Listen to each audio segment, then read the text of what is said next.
삐빅 위험자산 매수 한도를 초과하셨습니다. 퇴직연금을 운영하다 보면 이런 상황 한 번씩은 겪으셨을 것 같아요. 퇴직연금은 법적으로 전체 자산의 70%까지만 위험자산을 담을 수가 있죠. 근데 요래조래 틈새를 좀 파고들면 주식의 70% 넘게도 투자할 수가 있습니다. 오늘은 이런 꼼수라기보다는 요령, 연금 안에서 주식 투자 비중을 최대로 늘리고 싶은 분들을 위한 이 가이드를 준비를 했습니다.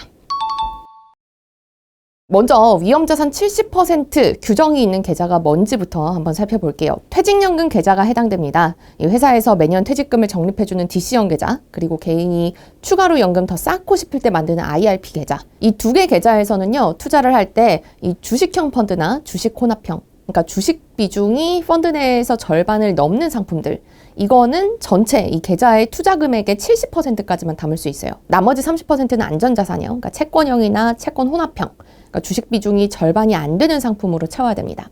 참고로 연금저축은 이런 규제가 없어요. 100% 주식에 투자해도 됩니다. 좀 이상하죠? 이 똑같이 노후를 대비하는 자산인데 어떤 법에서 규제를 받는지가 달라서 그래요. DC형이랑 IRP 같은 이 퇴직연금 제도는요, 근로자 퇴직급여 보장법, 그리고 연금저축, 연금보험 이런 거는 개인연금법의 규정을 받아요. 사람들이 아주 안전해야 될 연금을 위험자산에 몰빵하는 걸 막아야겠다라고 생각했는지 유독 퇴직연금 계좌에서만 이런 규제가 생긴 거죠. 사실 미국, 영국, 호주 이런 연금 선진국이라고 하는 나라들이 있죠. 근데 이런 나라들은 뭐 분산 비율을 이렇게 숫자로 규정하는 곳은 없거든요. 이거 좀 이상하긴 해요. 제도가 이상한 구석이 있어도 우린 지켜야 됩니다. 다 깊은 뜻이 있겠죠? 나는 연금에서 위험자산 비중을 더 높이고 싶다라는 분들은요, 30% 안전자산 바구니에 담을 수 있는 상품 중에서 제일 안 안전한 상품을 담으면 돼요. 제일 나쁜 애 중에 제일 착한 애, 이런 느낌. ETF를 예로 들면요, ETF명에 채권 혼합이라는 말이 붙은 것들이 있습니다. 주식 비중이 절반보다 낮으면 채권 혼합이라는 간판을 달 수 있는데요. 이 연금에서 주식을 많이 투자하고 싶은 분들이다 라고 하면 주식 비중이 50%에 가까운 상품을 고르면 되겠죠. 국내에 상장한 채권 혼합형 ETF는 19개가 있는데요. 예를 들어서 나는 나스닥 비중을 좀 더 높이고 싶다. 그러면 타이거 미국 나스닥 100TR 채권 혼합, 아니면 S&P 500 비중을 더 늘리고 싶다. 그러면 에이스 미국 S&P 500 채권 혼합 액티브 이런 거를 골라볼 수가 있겠고요. 이 두 상품 다 주식 비중은 30% 정도입니다. 아니면은 애플, 테슬라, 엔비디아 같은 단일 종목을 30% 정도 담고 나머지는 채권으로 채운 상품들도 있어요. 이거는 내가 주식 중에서도 어디에 좀 더 투자하고 싶은지에 따라서 골라보면 되겠습니다. 주식 비중이 가장 높은 상품은 타이거 미국 테크 탑 10 채권 혼합이에요. 테크주 10개 종목의 자산의 절반가량을 투자를 합니다. 이렇게 되면 연금에서 대략 85%까지는 주식으로 채울 수 있게 되는 거죠. 채권 혼합형 말고요, 주식 비중이 높은 타깃 데이트 펀드, TDF를 담는 것도 방법입니다. 이 TDF라는 거는 은퇴 시점을 타깃으로 해서 자산을 배분해서 잘 굴려드릴게요 하는 펀드인데요. 예를 들어서 펀드명에 2050 이렇게 돼 있다. 그러면 2050년에 은퇴한다 치고 자산을 굴려드릴게요 하는 거예요. 근데 2030년에 은퇴할 분보다는 이 2050년에 은퇴할 분의 돈을 좀 더 공격적으로 굴려도 되겠죠. 그래서 보통 이렇게 펀드명에 붙어있는 이 숫자가 높을수록 주식 비중이 높습니다. TDF에서는 최대 주식 투자 비중을 80%까지 높일 수 있거든요. 그러니까 만약에 이 주식을 80% 담는 가장 공격적인 TDF로 안전자산 바구니를 채웠다라고 하면 이 전체 연금에서 주식 비중을 94%까지도 높일 수 있는 겁니다. 그러니까 내가 정말 주식 한도 꽉꽉 채워서 투자하고 싶다라고 하시면 이 TDF로 안전자산 바구니를 채우되 계속 타깃 데이트가 멀리 있는 거, 그러니까 2050, 2060, 2070 이런 상품이 나올 때마다 갈아타는 방법을 고민해 볼 수 있겠죠. 그리고 이제부터 소개해드리는 건 약간 꼼수에 가까운데요. 만약에 내가 퇴직연금 계좌에서 주식 70% 그리고 채권 30% 담고 있다가 주식이 올라가지고 비중이 70%를 넘었다. 그러면 위험자산 평가액이 70%를 넘었다면서 투자 한도가 초과됐습니다. 이러면서 막 연락이 오거든요. 그럴 때 그냥 무시하시면 됩니다. 이 자동으로 내 주식을 팔아버린다거나 한도를 넘었다고 해서 뭔가를 하지는 않아요. 가만히 있어도 아무 일도 벌어지지 않습니다. 그러니까 대신에 다음에 내가 계좌에서 새롭게 어떤 펀드나 ETF를 매수하려고 할 때는 위험자산을 추가로 담을 수는 없어요. 근데 이것도 약간은 우회할 수 있는 방법이 있는데요. 이 증권사마다 퇴직연금 계좌에 뭐 일정 금액이 입금이 되면 자동으로 펀드를 매수해주는 서비스가 있거든요. 예를 들어서 IRP에 매달 10만 원 들어오는데 7만 원은 A펀드, 3만 원은 B펀드를 자동으로 매수해주세요. 이런 식으로 미리 지정을 해둘 수가 있어요. 근데 이렇게 지정을 해두면 위험자산 비중이 퇴직연금 계좌에서 70%를 넘어도 위험자산을 추가로 매수할 수가 있습니다. 근데 오늘 내용이요, 주식 비중을 무조건 퇴직연금에서 늘려라, 늘리는 게 좋다, 이런 건 아니에요. 오히려 이거 오래 들고 갈 자금이니까 뭐 주식에도 좀 넣고 채권에도 넣고 뭐 부동산 같은 대체자산에도 좀 넣고 이렇게 좀 나눠 놓는 게 제일 좋겠죠. 뭐 우산도 팔아야 되고 집신도 팔아야 된다, 이겁니다. 근데 하지만 투자 성향에 따라서 혹은 뭐 은퇴 시점에 따라서 투자 규모에 따라서 나는 변동성을 감내하면서라도 미래에 높은 수익을 얻고 싶어 라고 한다면 주식을 최대한 높이는 게 유리할 수는 있겠죠. 네, 그런 분들한테 오늘 영상이 도움이 되길 바라겠고요. 저는 다음에도 더 유용한 실전 재테크 영상으로 돌아오도록 하겠습니다. 감사합니다.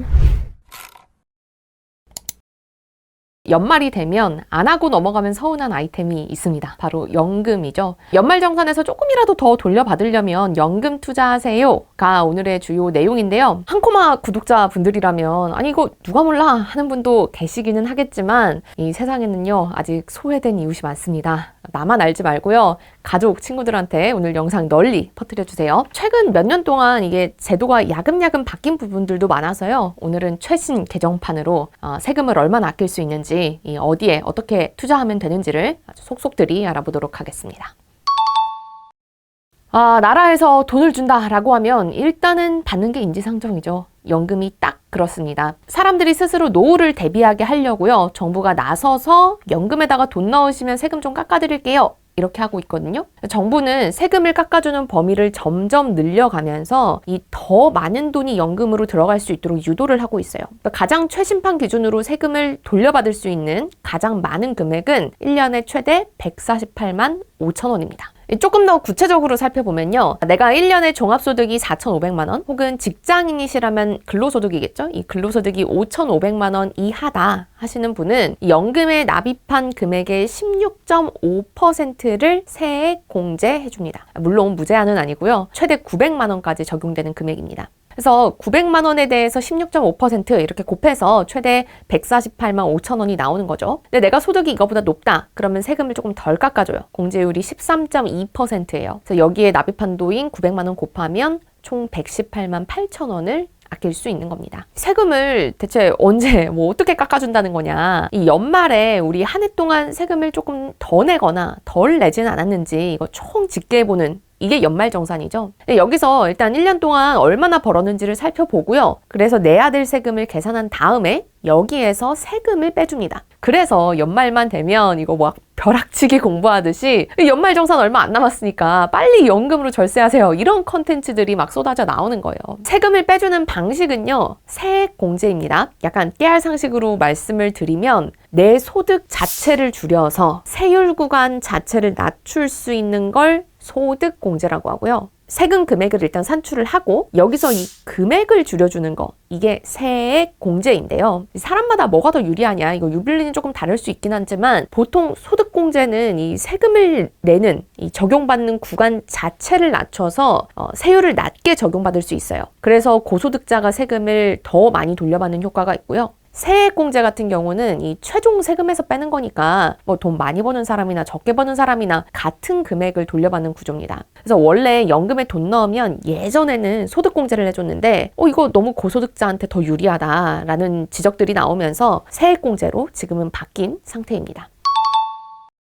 그러면은 어디다가 돈을 넣어야 이 세액공제 혜택이라는 거를 받을 수 있을까? 여기서 주의하셔야 될 게요, 연금이라는 말이 붙어 있다고 해서 다 세금을 깎아주는 건 아니라는 거예요. 보험사에서 내놓는 연금보험, 변액연금 이런 상품들은요, 이 연금이라는 말이 붙어 있기는 하지만 앞에서 말씀드린 세액공제 혜택을 받을 수는 없어요. 그럼 어떤 게 세금을 줄일 수 있냐? 하나는 개인형 퇴직연금, IRP라고 부르는 거죠. 요거랑 보통 개인연금이라고 부르는 연금저축계좌, 이렇게 크게 두 가지입니다. 이 연금저축도요, 어디서 파느냐, 뭐 어떻게 굴리느냐 이거에 따라서 연금저축계좌 그리고 연금저축보험 이렇게 나뉘는데요. 개인적으로는 투자에 관심이 있는 분들이라면 증권사나 은행에서 가입할 수 있는 이 연금 저축 계좌를 추천해 드립니다. 연금 저축 보험은요, 상대적으로 수수료가 훨씬 세요. 거의 뭐 4에서 5% 정도까지 떼거든요. 이 얘기는 4에서 5% 수익을 내야 그때부터 내 돈이 본전이라는 거예요. 그리고 보험사에서 제시하는 이 수익률, 공시이율이라고 하는 이 수익률이 뭐 금리를 조금 웃도는 정도 수준이거든요. 만족스럽지 않을 수가 있죠. 그래서 저도 사회초년생 때 머무르고 연금저축보험에 가입했다가 뒤늦게 이런 걸 알고 연금저축계좌로 옮기기도 했는데요. 근데 이렇게 옮기려면 사실 절차도 복잡하고요. 또 보험은 중도해지 수수료 이런 것도 내야 돼요.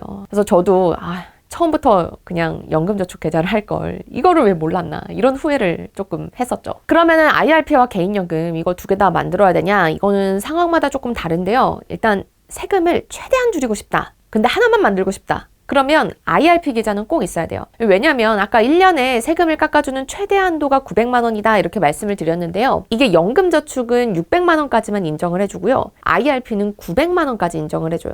그러니까 이 세액공제 혜택을 꽉 채워서 받고 싶다라고 하면 IRP에 900만 원을 넣던지 아니면 연금저축에 600만 원, IRP에 300만 원 이렇게 나눠서 넣어야 되는 거죠. 저는 개인적으로는요, 이 연금저축에 600, IRP에 300 이렇게 해서 매달 나눠가지고 통장에서 자동 이체를 하고 있어요. 그러니까 12로 나누면 뭐 연금저축은 대략 매달 50만 원, 그리고 IRP는 25만 원씩 이렇게 넣고 있는 건데 이게 이제 연금저축으로 돈을 최대한 몰 수 있는 만큼 모은 거죠. 왜냐하면 IRP보다는요, 연금저축이 자유도가 높아요. 무슨 얘기냐 하면 이 IRP는 퇴직연금이어서 전체 자산의 30%는 꼭 안전자산으로 채워야 됩니다. 근데 연금저축은 이런 한도가 없어요. 또 나중에 혹시 내가 뭐 급하게 돈이 필요할 수도 있잖아요. 근데 IRP는 내가 뭐 파산을 한다든지 아프다든지 뭐 이런 특별한 이유가 있어야 돈을 뺄 수가 있는데 이 연금저축 계좌는 언제든지 뺄 수가 있어요. 물론 뭐 중간에 빼면 세액공제 받았던 돈 요거는 기타소득세라는 이 항목으로 토해내야 됩니다. 그래도 내가 선택할 수 있는 자유가 있는 거랑 아닌 거는 조금 차이가 있죠.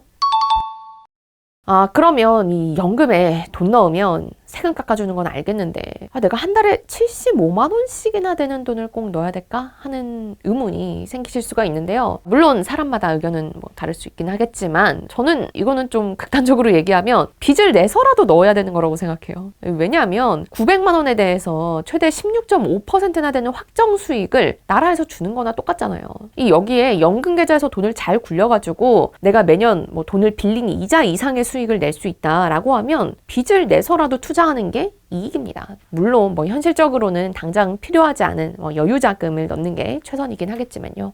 또 어떤 분들은 아니 연금에 넣어놓으면 돈이 묶이지 않느냐, 차라리 이 목돈을 얼른 모아서 집도 사고 뭐 이런 약간 큰 덩어리의 투자를 빨리 하는 게 낫지 않느냐 하시는 분들도 있는데 물론 뭐 이것도 일리는 있어요. 하지만 제 생각에는 이 당장 집을 살 계획이 뭐 몇 달 안에 있는 것도 아니고 이 자산을 내가 형성해 가고 있는 중이라면 일단 연금에 돈을 넣는 게 저는 더 좋다고 봐요. 왜냐면 연금으로 절세 혜택을 받으면서 돈을 굴리다가 만약에 내가 정말 집을 사야 되는 그런 목돈이 필요한 순간이 왔다. 결정해야 되는 순간이 왔다. 그러면 그때 가서 이 연금저축이나 IRP를 뭐 세금은 좀 토해내겠지만 이거를 헐어도 되고요. 이걸 헐지 않더라도 연금저축을 담보로 해서 대출을 받을 수 있는 상품들도 있어요.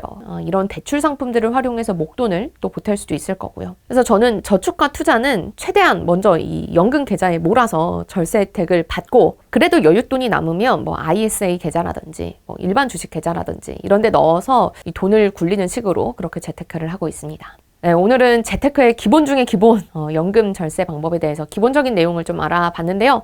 궁금한 점 있으시면 댓글로 알려주시고요. 나는 아는데 아무래도 얘는 이거를 모르고 있을 것 같다. 이런 주변 분들이 계시다면 연말 전에 세액공제 혜택 받으실 수 있도록 널리 알려주세요. 저는 다음에도 수지 받을 수 있는 실전 재테크 영상으로 돌아오도록 하겠습니다. 감사합니다. 오늘은 원래 ISA가 새해에 어떻게 바뀌는지를 준비했는데요. 그만 좋지 않은 일이 일어나고 말았습니다. 원래는 납입할 수 있는 금액도 늘어나고 이 절세 혜택도 좀 더 커질 예정이었는데 이게 국회 문턱을 못 넘었어요. 그래서 오늘은 비록 예전과 똑같은 IS이긴 하지만 이 ISA를 어떻게 하면 더 잘 활용할 수 있는지, 그리고 만약 이 영상을 보고 계신 당신이 ISA 계좌가 없으시다면 지금 당장 묻지도 따지지도 않고 계좌부터 만들어야 하는 이유까지 한 번에 싹 정리해 보도록 하겠습니다. 이 ISA라는 건요, Individual Savings Account 이렇게 해서 개인 종합자산관리 계좌입니다. 줄여서 ISA, 뭐 요새는 이사 뭐 이렇게도 많이 부르는 것 같아요. ISA로 이사 가자 뭐 이런 거. ISA라는 거는 정부가 투자 좀 하라 라고 만든 계좌예요. 그러니까 IRP랑 연금저축이 제발 스스로 연금 좀 마련하세요 라는 취지에서 엄청난 세액공제 혜택을 준 것처럼 이 ISA는 저축도 열심히 하시고요. 그 돈으로 투자도 해서 돈을 좀 불리세요. 노후에 쓰세요. 이런 취지에서 세금 혜택을 준 겁니다. 그러면 ISA 계좌에 어떤 혜택이 있느냐? 크게 세 가지인데요. 비과세, 저율과세, 분리과세. 먼저 비과세부터 보면 우리가 일반 주식계좌에서 거래를 할 때는 국내 주식의 매매 차익 빼고는 거의 다 세금을 내고 뭐 주식에서 나오는 배당, 해외 주식형 ETF, 채권 ETF 뭐 등등에 투자하면 이 15.4%의 배당소득세를 내야 됩니다. 근데 이 ISA 계좌 내에서 투자를 하면 일단 수익의 200만 원까지는 세금을 안 내도 돼요. 비과세를 주는 거죠. 이렇게 200만 원의 비과세 한도를 주고 그 다음 수익을 본 부분 여기에 대해서도 15.4%가 아니라 9.9%의 낮은 세율로 과세를 합니다. 그리고 이거를 분리과세해줘요. 무슨 말이냐 하면 원래는 배당받은 거 뭐 해외 주식형 상품에 투자해서 얻은 이익 이게 1년에 2천만 원 이상이면 금융소득 종합과세 대상이 됩니다. 합치면 합쳐질수록 더 많이 세금 내라. 많이 벌수록 세금 더 내세요. 이건데 가장 높은 구간까지 가면 최대 대략 절반 가까이까지 수익에 대해서 세금을 내야 되거든요.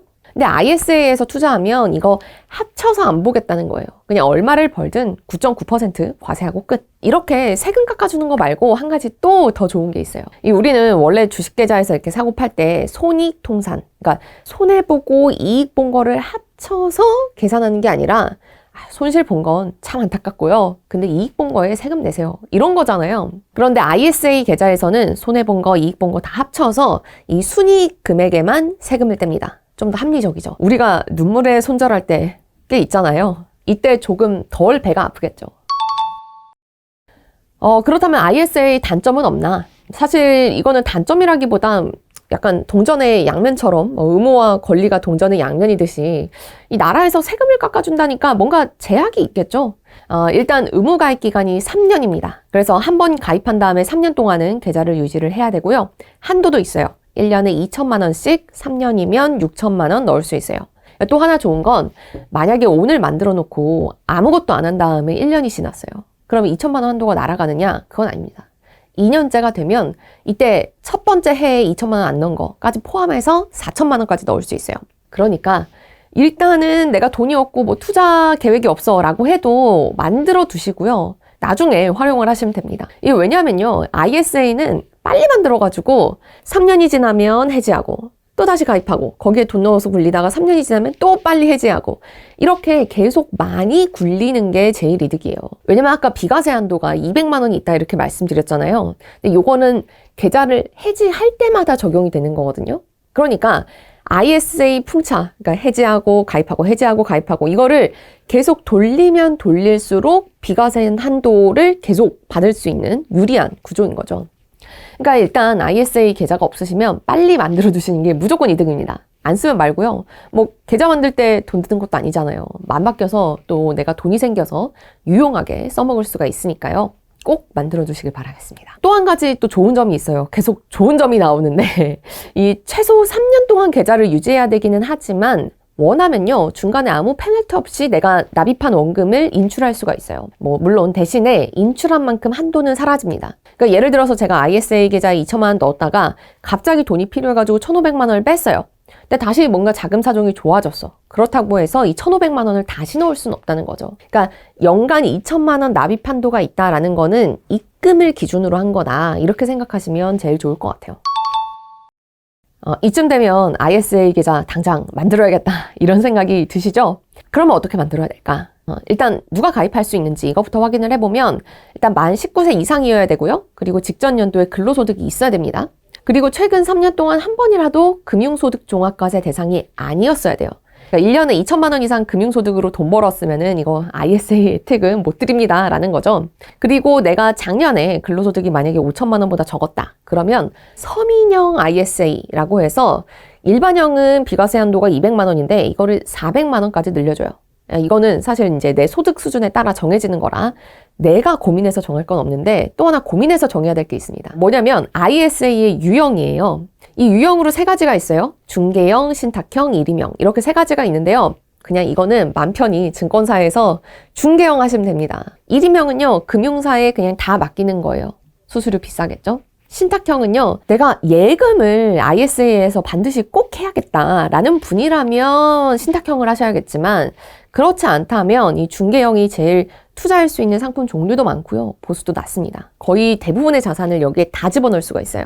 뭐 국내 주식, 개별 주식, 이거부터 채권, ELS 펀드, ETF, 리츠 대부분 자산을 여기서 다 투자할 수 있습니다. 해외 상장 주식, 뭐 해외 상장 ETF만 빼면 거의 대부분의 투자자가 이 ISA 계좌를 통해서 세금을 줄일 수가 있는 거죠. 정리를 해보자면요. ISA는 미국 주식 직투할 때 빼고는 아주 잘 활용할 수 있는 절세 계좌예요.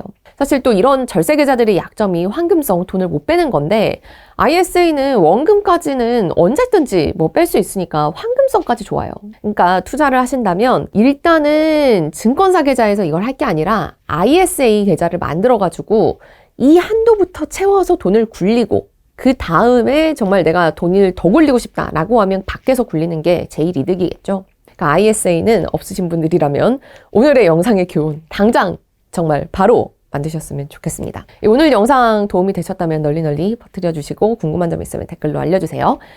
저는 다음에도 더 유용한 재테크 영상으로 돌아오도록 하겠습니다. 고맙습니다. 여러분 새해 복 많이 받으세요. 새해에는 우리 함께 더 많은 돈을 벌어보는 한 해가 됐으면 좋겠습니다.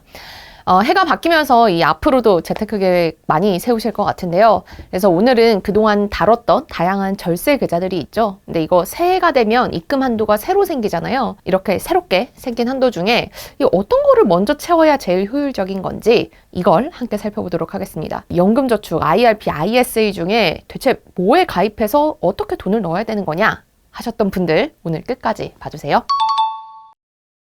기본적인 내용은 지난 영상에서 우리 다 다뤘고요. 오늘은 실전편입니다. 일단 각 계좌마다 1년에 입금할 수 있는 금액이 다 달라요. 이 입금 한도부터 살펴볼게요.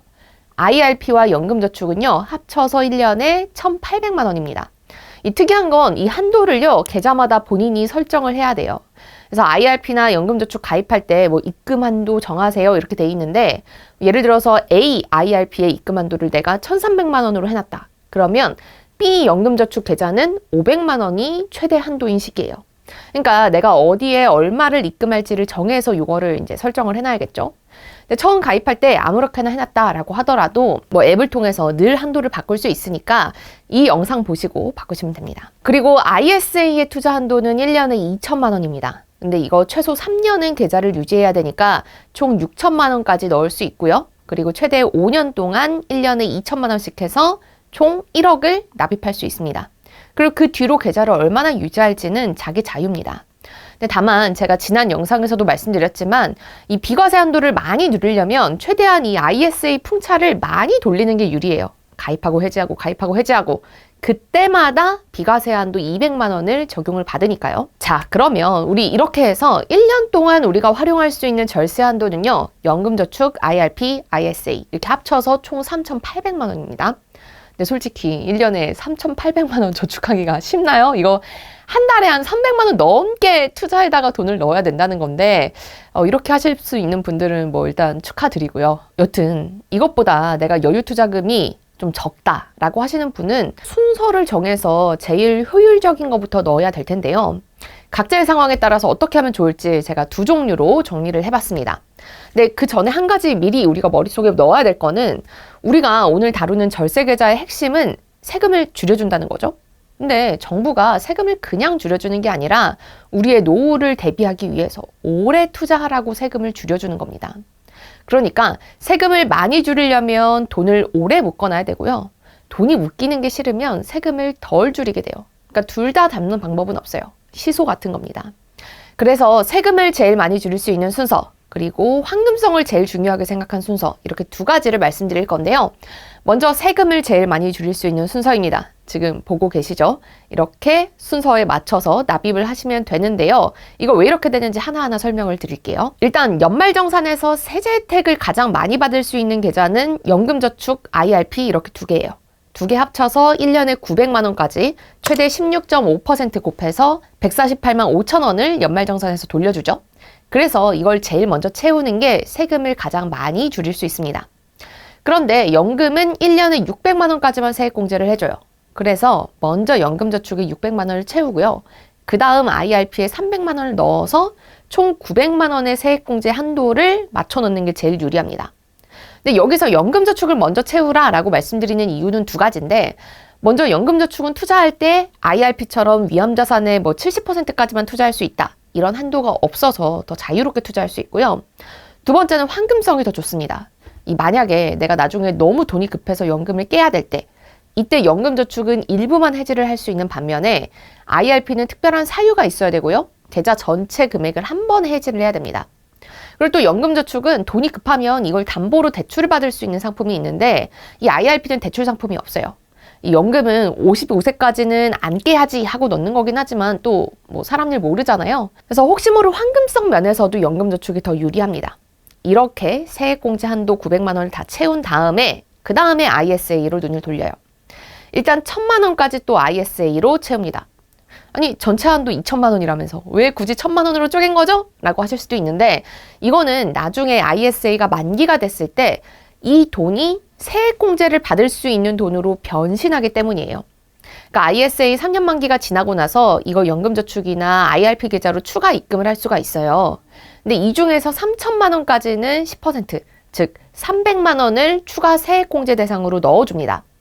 그러니까 이렇게 되면 원래는 1년에 900만 원까지만 세액공제를 받을 수 있는데, 이 ISA가 만기된 그 해에는 총 1200만 원까지 세액공제를 받을 수 있는 거예요. 근데 이게 3년 동안 3천만 원이니까 1년에 1000만 원 이렇게 해서 ISA에 1000만 원은 우선 넣는 게 좋겠다, 이렇게 말씀을 드리는 거예요. 나는 그래도 돈이 남는다. 그러면 아까 연금저축이랑 IRP 합쳐서 900만 원 넣었잖아요. 한도가 900만 원 남습니다. 이거를 연금저축에 추가 납입을 합니다. 왜 다시 연금저축으로 오느냐? 이거는 또 황금성도 고려한 건데요. 이 연금저축은 세액공제를 받지 않은 이 원금에 대해서는 페널티 없이 언제든 출금할 수가 있어요. 근데 ISA는 3년 무조건 묶어야 된다고 말씀드렸잖아요. 그러니까 황금성이 더 좋은 거죠. 그 다음에 나는 그래도 더 돈이 많다. 그러면 이제 ISA에 남은 잔여한도 1000만 원을 넣을 수 있습니다. 그러니까 이렇게 하면 1년에 우리가 누릴 수 있는 절세한도 3,800만 원을 알뜰하게 사용하게 되는 거죠. 나는 이래도 돈이 남는다. 그러면 그냥 개별 증권 계좌에서 예를 들어 미국 주식 개별 종목 같은 거 하시면 될 겁니다. 이 절세 계좌에서는 미국 주식 개별 종목은 못 하니까요. 근데 나는 이게 아니라 세제 혜택 좋지만 나는 돈이 묶이는 게 제일 싫다. 이 55세까지 연금저축과 IRP에 돈이 묶이는 거를 나는 참을 수가 없다.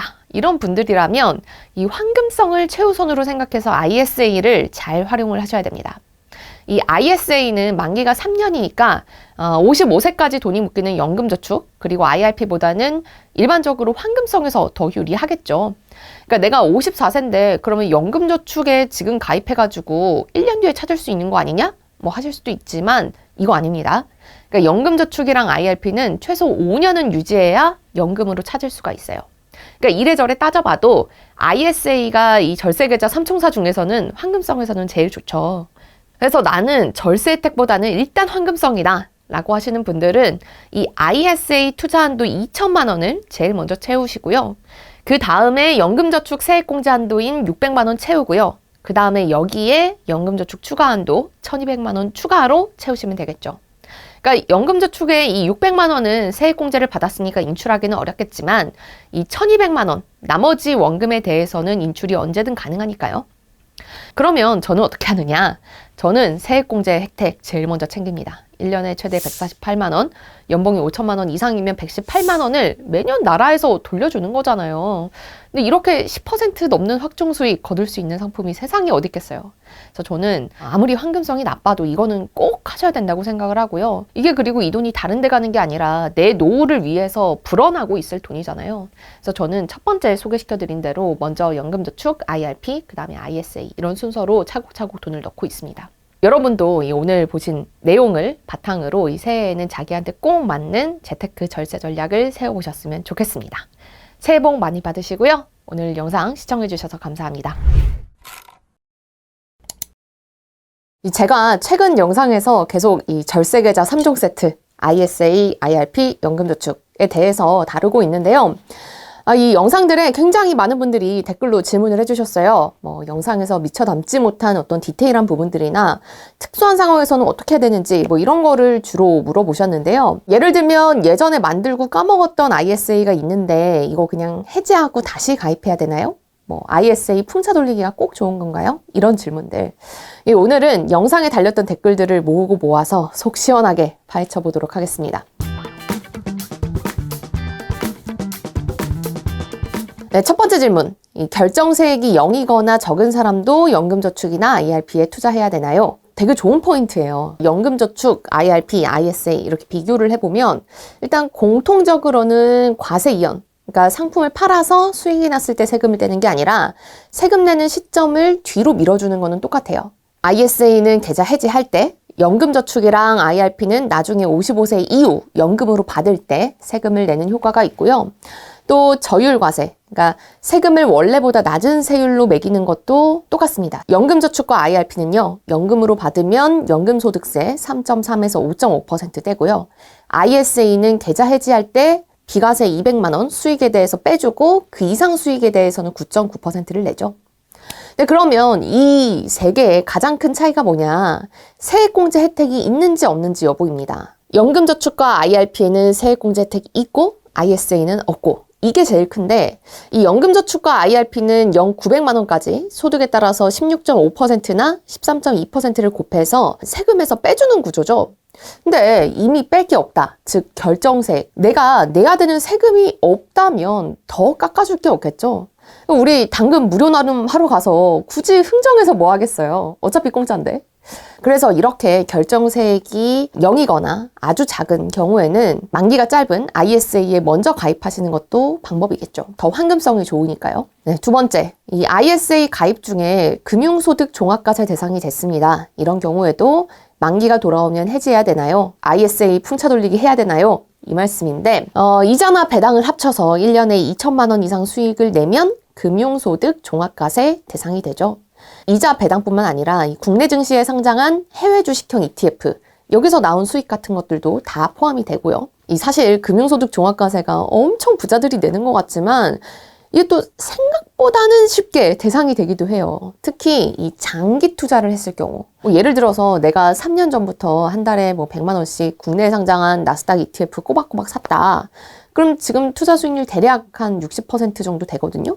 근데 이거 목돈이 필요해서 한 번에 팔면 바로 다음에 금융소득 종합과세 대상자가 됩니다. 근데 ISA는 이 서민을 위한 절세 상품으로 출발을 했잖아요. 그러다 보니까 이 가입하려는 이 시점을 기준으로 최근 3년 안에 금융소득 종합과세 대상이었다면 ISA 가입을 못해요. 그러니까 예를 들어서 내가 2021년에 ISA에 가입해가지고 돈을 굴리고 있었는데 다음해 2022년에 일반 계좌에 있던 내 나스닥 ETF 팔았더니 갑자기 이제 금융소득 종합과세 대상이 된 거죠. 수익이 2천만 원을 넘어서. 그리고 ISA 만기는 가입 후 3년째인 2024년에 돌아왔겠죠. 근데 이때 이 계좌를 해지를 하면 적어도 2025년까지는 ISA 계좌를 못 만들어요. 왜냐면 3년 전에 금융소득 종합과세 대상이 됐으니까. 그러니까 이럴 때는 지금 있는 ISA를 해지하지 말고요. 유지하면 됩니다. 언제까지? 내가 다시 ISA에 가입할 수 있는 조건을 만족할 때까지. 그러니까 금융소득 종합과세 대상에 포함된 지 3년이 지날 때까지. ISA는 최소 만기가 3년이긴 한데 이 5년까지는 매년 최대 2천만 원까지 그러니까 총 합하면 1억 원을 입금을 할 수가 있고요. 그 뒤에 언제 이 계좌를 해지할지는 자기 마음이에요. 그러니까 일단 첫 번째는 이 내가 금융소득 종합과세 대상자가 되지 않도록 주식이나 ETF를 팔 때 한 해의 수익이 2천만 원이 안 넘게 조절해서 파는 게 제일 좋고요. 근데 그게 안 됐다. 그러면 이 가지고 있는 ISA의 만기를 최대한 끄는 게 좋겠죠. 그리고 또 하나 더 말씀드리자면 이게 아직 뭐 국회를 통과하지는 못했지만 이 정부가 밀고 있는 ISA 개정안 중에서 금융소득 종합과세 대상자도 이 ISA에 가입할 수 있게 하자라는 내용이 있어요. 이 대신에 해외 주식형 ETF나 채권이나 이런 거 못 담고 국내 주식에 투자하는 용도로만 쓸 수 있게 하자는 거죠. 요새 국내 증시로 자금이 들어오지 않다 보니까 큰 손들한테도 세제 혜택을 좀 줘서 국내 증시에 좀 돈이 돌 수 있도록 하자라는 겁니다. 이거 왜 부자한테 세제 혜택을 주냐? 부자 감세 아니냐라는 반론도 있어서 실제 국회 문턱을 넘을지는 몰라요. 하지만 이 정부에서는 이 내용을 포함해서 ISA 납입 한도를 연 4천만 원, 지금 2천만 원이죠. 2배 늘리고 이 비과세 한도도 200만 원이 아니라 500만 원으로 확 늘려주는 방안 추진하고 있거든요. 작년엔 안 됐는데 올해는 이 법안이 만약에 통과가 된다면 ISA 통장이 완전히 국민 계좌로 자리 잡을 것 같습니다. 다음 질문. 예전에 만들어 놓고 운용은 안 한 ISA 계좌가 있어요. 이런 경우에도 해지하고 재가입하는 게 좋나요? 라는 건데요. ISA 계좌를 최대한 많이 해지하고 그 다음에 다시 가입하고, 그러니까 3년 만기 지나면 해지하고 가입하고 해지하고 가입하고 이 풍차 돌리기가 유리하다 이렇게 말씀을 드렸는데, 이렇게 말씀을 드린 건 이 ISA 계좌를 해지하는 시점마다 200만 원의 비과세 한도를 적용받을 수 있기 때문이에요. 근데 뒤집어서 얘기하면 결국 200만 원 이상 수익이 났을 때 계좌를 해지해야지 이 비과세 한도를 적용받을 수 있는 거고, 그렇다면 내가 계좌에서 아무런 운용을 안 해서 수익이 빵이거나 아니면 뭐 이런 일은 없어야겠지만 3년 동안 열심히 운용했는데 이 계좌 수익이 마이너스거나, 그러면 굳이 ISA 계좌를 해지하고 다시 만들 필요가 없다는 거겠죠. 그러니까 ISA 가입하고 해지하고 이 풍차 돌리기의 기준은 뭐가 됐든 일단 내 계좌에서 수익이 200만 원 이상인지 이거 먼저 따지고요. 그게 아니라면 계좌에서 200만 원 이상 수익이 날 때까지 조금 더 굴려서 기다렸다가 갈아타는 게 더 좋겠죠. 만기가 돌아온 ISA를 해지하고 새로운 ISA 계좌를 만들면 1년에 한도가 2천만 원이니까 이 만기 자금을 다 넣을 수가 없는데 이건 어떻게 하면 좋을까요? 라는 질문인데요. 일단 가장 추천드리는 방법, 이전 영상에서도 말씀드렸지만 이 ISA 만기가 됐을 때 3천만 원까지는 연금저축이나 IRP에 넣으면 이거의 10%, 즉 300만 원이 추가 세액공제 대상이 된다라고 말씀을 드렸죠. 그래서 일단 만기가 됐어요. 그러면 이 중에서 3천만 원까지는 저는 연금저축으로 이전을 할 것 같고요. 그리고 나머지 자금을 어떻게 할 거냐는 사실 내가 다른 돈을 어디에 뭐 얼마나 투자하고 있는지를 좀 봐야 될 것 같긴 해요. 뭐 예를 들어서 내가 퇴직연금이나 다른 계좌에서 미국 S&P 500에 막 전부 투자를 하고 있다라고 하면 굳이 내가 일반 계좌에서까지 똑같은 거를 할 필요는 없겠죠. 세금을 더 내면서. 그러니까 내 자산이 어디에 흩어져 있는지를 먼저 보고 그동안 좀 투자 안 했던 걸로 분산을 해야 될 것 같고요.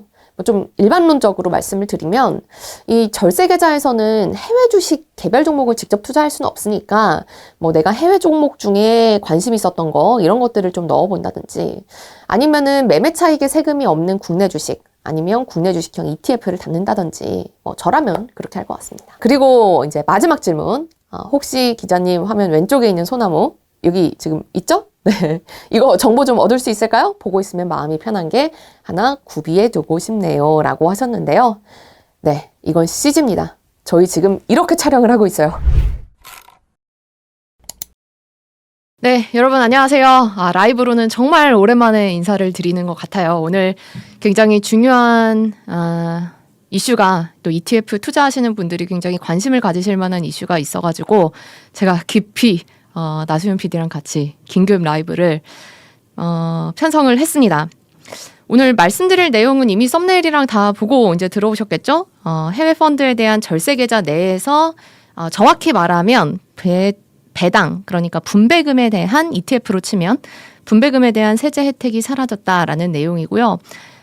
요 내용은 이제 저랑 저희 팀의 후배 기자인 맹진규 기자가 한 2주 가까이 이것만 취재를 해왔고, 이게 오늘자로 어제, 그러니까 인터넷에는 이제 어제 저녁에 풀렸고, 이제 신문으로는 오늘 아침에 일면, 저희 한국경제신문 일면 기사에 나간 내용인데, 그래서 2주 가까이 취재를 했기 때문에 이 이슈에 대해서는 모르겠어요. 아마 가장 디테일하게 알고 있지 않을까, 가장 설명을 좀 디테일하게 드릴 수 있지 않을까라는 생각이 들고, 또 기사에는 못 담은 내용들이 많아요. 이게 굉장히 뭐 기사 읽어보신 분들은 알겠지만 좀 복잡한 내용이고, 세제가 원래 좀 복잡하긴 한데 이것도 이제 역시 굉장히 복잡한 내용이고, 또 신문은 이 타깃 자체가 꼭 ETF, 내가 뭐 연금 계좌에서 해외 주식형 ETF를 산 이런 분들 말고도 그냥 누구나 들어와서 읽는 거잖아요. 그러니까 그 굉장히 넓은 층의 독자층을 타깃으로 하기 때문에 좀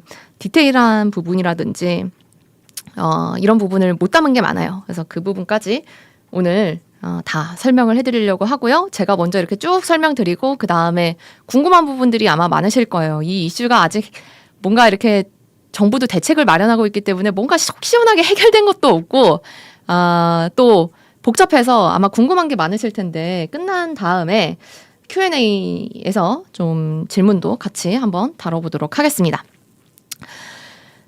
일단 어떤 점이 이제 어떤 게 달라지는 건지 좀 제너럴하게 말씀을 드리고, 이제 요약본부터 말씀을 드리고 이제 구체적으로 들어가면, 해외 펀드에서, 그러니까 우리가 해외 펀드에 투자하면 뭐 이를테면 S&P 500에 투자했다. 그러면 이 운용사가 직접 그 미국에 있는 개별 종목을 사는 거잖아요. 그러면 거기서 배당을 받아요.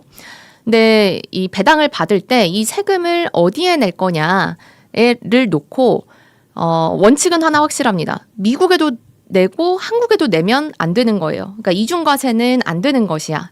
그런데 그럼 그 이중과세를 막기 위해서 어떻게 할 것이냐를 놓고 이 기재부가 처리 방법을 바꿨는데, 그게 이제 의외의 방향에서 이 기재부가 애초에 생각지 못한 방향으로 영향을 미쳤고, 그게 바로 이 연금 계좌 안에서 해외 자산에 투자하는 그 분배금에 대한 과세 부분까지 이어지는 그런 굉장히 커다란 이슈입니다. 하나하나 좀 구체적으로 설명을 해드려 볼게요. 이렇게만 설명드려도 굉장히 복잡한 이슈이기 때문에 오늘 잘 따라와 주셨으면 좋겠습니다. 일단 뭐가 달라지는 거냐면요. 이거는 지금 이 표는 연금 계좌를 기본으로 되어 있는데 그냥 일반적인 케이스를 말씀을 드릴게요. 그러니까 우리가 그냥 꼭 연금 계좌 아니더라도 ETF에서 아까 말씀드렸듯이 뭐 S&P 500에 투자를 했다고 해봐요. 그러면 뭐 애플에서 배당이 나왔어. 그러면 이 전까지는 어떻게 했냐면 이 애플에서 나온 배당, 이 배당에 대해서 먼저 미국에서 세금을 떼갑니다. 미국은 배당소득세가 15%를 떼어가요. 그러면 펀드는 일단 15%가, 그러니까 100을 받았다고 하면 15%가 떨어진 85를 가지고 있을 거 아니에요. 그러면 우리 국세청이 볼 때 여기서 세금을 이제 더 떼야 될지 덜 떼야 될지, 어쨌든 이중과세는 되면 안 되니까 이거를 한번 판단을 하는데, 막 여기서 좀 막 나라마다 사실은 미국만 있는 것도 아니고 뭐 중국도 있고 뭐 일본도 있고, 그리고 그 나라마다 다 세율이 다르니까 너무 복잡하다. 일단은 외국에서 낸 세금 국세청이 다 돌려줄게. 그 다음에 나중에 펀드단에서, 그러니까 그냥 100을 가지고 있다가 나중에 너네가 뭐 배당을 실제로 투자자들한테 지급할 때나 아니면 투자자들이 뭔가 이익 실현을 할 때나 그럴 때 국세청이 15.4%를 떼어갈게 라고 하는 구조가 원래의 구조였어요. 그런데 이제는 1월 1일부터는 어떻게 바뀐 거냐? 이 환급해주는 절차가 사라진 겁니다. 그냥 미국에서 내셨어요? 미국에서 15% 내셨어요? 그러면 우리나라 그 배당소득세는 14%니까 더 많이 내셨네. 그러면은 우리가 더 걷진 않을게요. 라는 게 이번에 1월 1일부터 바뀐 방식인 거죠. 그러니까 이렇게만 보면 어차피 세금을 걷는 건 똑같아. 그렇죠? 우리나라에서 14%가 지금 배당소득세고, 그리고 이제 뭐 우리가 15.4%라고 말하는 거는 지방세까지 포함해서 15.4%고 배당소득세는 14%인데 어차피 우리나라에서 14%를 어떻게 걷느냐의 문제인데, 원래는 왜 해외에서 낸 것들을 국세청이 다 환급을 해준 다음에 그 다음에 14%를 뗐다면, 이제는 해외에서 만약에 14%보다 더 냈으면 그냥 알아서 하시고요. 덜 냈으면 우리가 그 차익만큼만 떼어갈게요. 라고 하는 게 이제 1월 1일부터 바뀐 겁니다. 그러니까 이렇게만 보면 어차피 떼어가는 세금이니까 먼저 환급해주고 떼느냐 아니면 그냥 뗀 거에서 나머지 차익을 더 떼느냐 요 차이인데 문제는 이렇게 단순하게 세금을 환급하는 그러니까 방법만 바꿨을 뿐인데 순서만 바꿨을 뿐인데 이제 우리가 말할 그런 다양한 부분들에 영향을 미치게 된다는 거죠. 그러면 이 당시에 그럼 굳이 왜 그러니까 이렇게 이 세제 개편을 만들었던 게 세금을 떼가는 방식을 바꾸자고 했던 게 이야기가 처음 나온 게 21년인데요. 이 당시에는 그러면 왜 이렇게 세금을 떼는 방식을 바꾸려고 했었냐? 연금 계좌를 타깃한 건 아니에요. 우리를 타깃한 건 아닌데 다른 걸 타깃한 겁니다. 그러니까 뭐냐면 예를 들어서 이 국내에서 외국에서 받아온 그 배당금에 대해서 면세를 받는 법인들이 있어요. 왜냐하면 뭐 이유야 다양하겠죠. 뭐 이 기업이 외국에 법인이 있는 경우에 거기서 배당을 가지고 오려면 어차피 우리 세금인데 우리 돈인데 왜 막 여기서 한국이 또 세금을 뗍니까?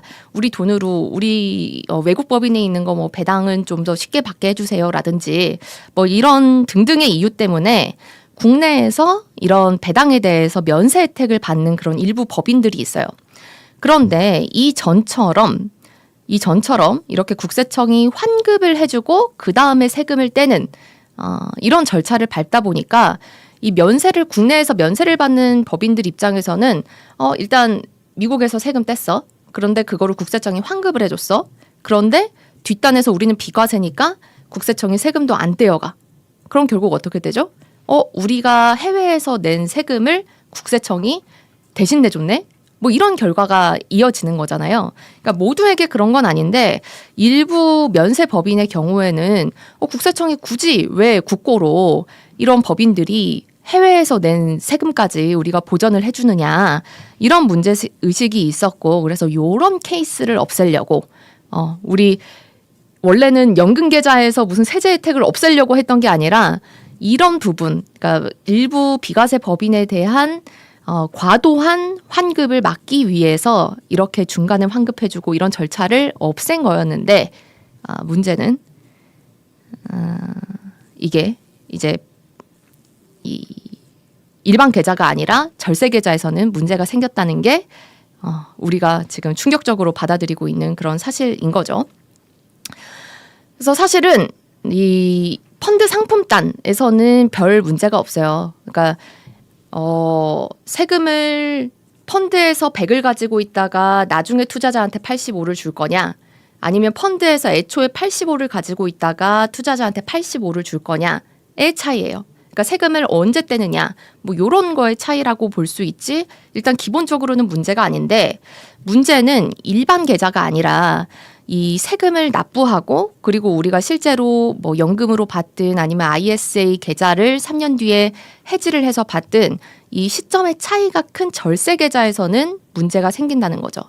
첫 번째 문제는 일단 ISA랑 연금 계좌 이 두 가지가 이제 대표적인 절세 계좌죠. 이 절세 계좌에서는 분배금에 대한 과세 이연 혜택이 사라지게 됐습니다. 왜냐하면 원래 미국에서 받았던 거 배당이 그러니까 15가 떨어졌다가 미국에서 떨어졌다가 한국에서 이거를 붙여줘서 100이 펀드 안에 들어와 있었던 거잖아요. 그리고 그 100을 원래는 ETF에서 이제 분배금으로 줬어요.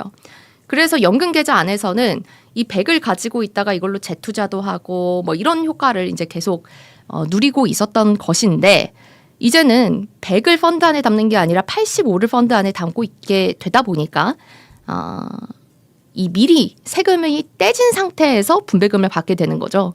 그러면 이 세금이 떨어진 상태의 분배금을 재투자하게 되는 거니까 과세 이연 혜택, 그러니까 나중에 세금을 내는 혜택은 없어지는 겁니다. 그리고 또 하나의 문제는 이렇게 혜택이 사라진 것도 굉장히 큰 문제예요. 사실은 이거는 조금 다른 얘기일 수 있는데 지금 이 저희를 빼고 다른 매체에서 대부분 이중과세가 문제다라고 타깃을 해서 굉장히 많이 보도를 했기 때문에 여러분들도 이중과세를 하면 어떡하냐라는 거에 굉장히 포커스가 많이 되어 있기는 하지만 사실은 더 큰 문제는 이게 아니라 이전부터 이 절세 계좌에서 배당에 대해서 미국 주식이든 아니면 해외 주식의 배당에 대해서 주고 있었던 이런 과세 이연 혜택, 비과세 혜택 이런 것들을 안 주겠다는 거잖아요. 그러니까 이게 어떻게 보면 훨씬 더 큰 부분이거든요.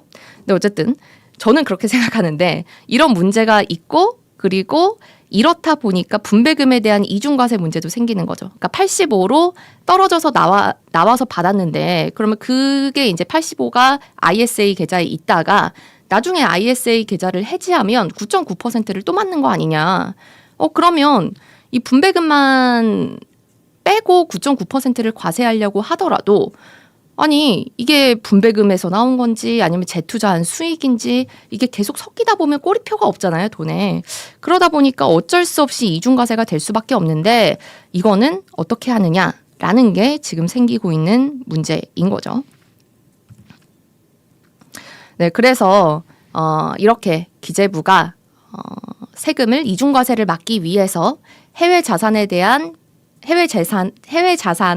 배당에 대한 세금을 부과하는 방식을 단순히 바꿨더니 우리한테는 어떤 변화가 생겼는지 이거를 보면 첫 번째는 앞서 말씀드린 대로 절세 계좌 내에서 분배금을 받을 때 혜택이 사라졌습니다. 지금까지는 ISA에서 뭐 S&P 500에 투자한다라고 하면 거기서 나온 분배금이 세금이 안 떨어진 상태에서 그대로 나왔고 그리고 그게 이제 나중에 ISA 계좌를 해지할 때 만약에 뭐 배당도 마찬가지로 수익이죠. 그래서 전체 수익의 200만 원까지는 비과세를 해줬고 또 손해와 이익을 통산해서 이 9.9%로 우리나라 배당소득세인 15.4%가 아니라 9.9%로 저율과세해주고 또 이 금융소득 종합과세와 분리과세를 해주는 그런 혜택을 주고 있었고 연금계좌는 이 세금을 안 떼고 있다가 배당에 대해서 세금을 안 떼고 있다가 이 연금을 수령하는 시점에 3.3에서 5.5% 연금소득세로 뗐던 것이고 둘이 공통적으로는 이제 세금을 바로 안 떼고 배당금에 대해서도 과세 이연을 나중에 세금을 뗀다라는 혜택을 주고 있었는데 이렇게 바뀌면서 배당에 대해서는 이런 혜택들이 모두 다 사라지게 된 겁니다. 혜택만 사라졌냐? 이중과세까지 될 판이라는 거예요. 왜냐하면 아까 말씀드렸듯이 먼저 우리가 원래는 분배금 100을 가지고 있다가 그걸 가지고 계속 연금계좌에서 투자를 할 수가 있었는데 이제는 미국의 세금을 떼고 그다음에 나머지 85를 가지고 연금계좌에서 굴려야 되는 거잖아요. 근데 앞서 말씀드렸듯이 이 세금이 떨어진 분배금에 대해서 이중과세를 안 하고 싶어도 지금은 할 수밖에 없는 구조가 되어 있어요. 왜냐하면 내가 이 분배금을 받아서 다른 ETF를 샀어. 그런데 거기서 손해를 봤어. 혹은 이익을 봤어. 그러니까 이런 절차를 계속 반복하다 보면 결국은 내가 나중에 ISA 계좌를 해지할 때 이 뭐 300만 원이든 뭐 이렇게 얻은 이익이 어느 정도는 분배금에서 나온 건지 어느 정도는 내가 뭐 투자를 잘해서 나온 건지 이걸 알 수가 없어요. 그러니까 그렇기 때문에 지금 시스템이라면 추가 과세가 그러니까 이중과세가 될 수밖에 없는 구조고 기재부는 원칙론은 있습니다. 그러니까 일단 이중과세는 절대 안 된다. 이 배당소득세 배당에 대해서 해외에서 우리나라가 정하는 것보다 높은 세금을 냈으면 그 소득은 이미 세금을 낸 소득은 어떻게 되든 우리가 이중과세를 안 할게라는 원칙은 기재부가 있는데요. 하지만 요거를 어떻게 막을 수 있을 것이냐에 대해서는 이 구체적인 답을 내놓지 못하고 있고 그러니까 시스템을 개발하겠다라는 이야기를 하고 있고 시스템 개발이 되기 전에는 지금 현재 시스템에서는 이중과세가 불가피한 그런 상황입니다. 그러면 우리 입장에서 달라지는 건 어떤 게 있을까? 이 부분을 일단 말씀을 드릴게요. 일단 일반 계좌에서는 거의 영향이 없습니다. 왜냐면 앞서 말씀드렸듯이 이게 뭐 큰 게 바뀐 게 아니라 세금을 떼는 시점과 방식을 바꾼 것 뿐이에요. 그래서 일반 계좌에서 실제로 내가 손에 쥐는 어떤 해외 주식형 ETF나 해외 주식형 펀드의 분배금에 대해서는 별로 차이가 없습니다. 근데 다만 ETF의 NAV, 그러니까 순자산 가치는 좀 달라질 수가 있어요. 왜냐하면 이전에는 펀드 안에 배당을 100 받았으면 100을 그대로 가지고 있었잖아요. 그런데 이제는 펀드 안에 세금을 뗀 85만 가지고 있을 수가 있어져요. 그렇죠? 그렇기 때문에 이 펀드의 전체 순자산 가치는 이 세금을 뗀 만큼은 이전보다 낮아지게 되겠죠. 그러니까 펀드가 가지고 있는 이 펀드 안에서 가지고 있는 돈 이거는 낮아질 수 있지만 어차피 이전에도 이 100을 가지고 있었던 거를 우리가 수령을 할 때 일반 계좌에서 수령을 할 때 세금을 떼고 나머지 85만 받는 거기 때문에 이 실제 손에 쥐는 금액은 거의 동일합니다. 그러니까 일반 계좌의 경우는 그렇다는 거예요.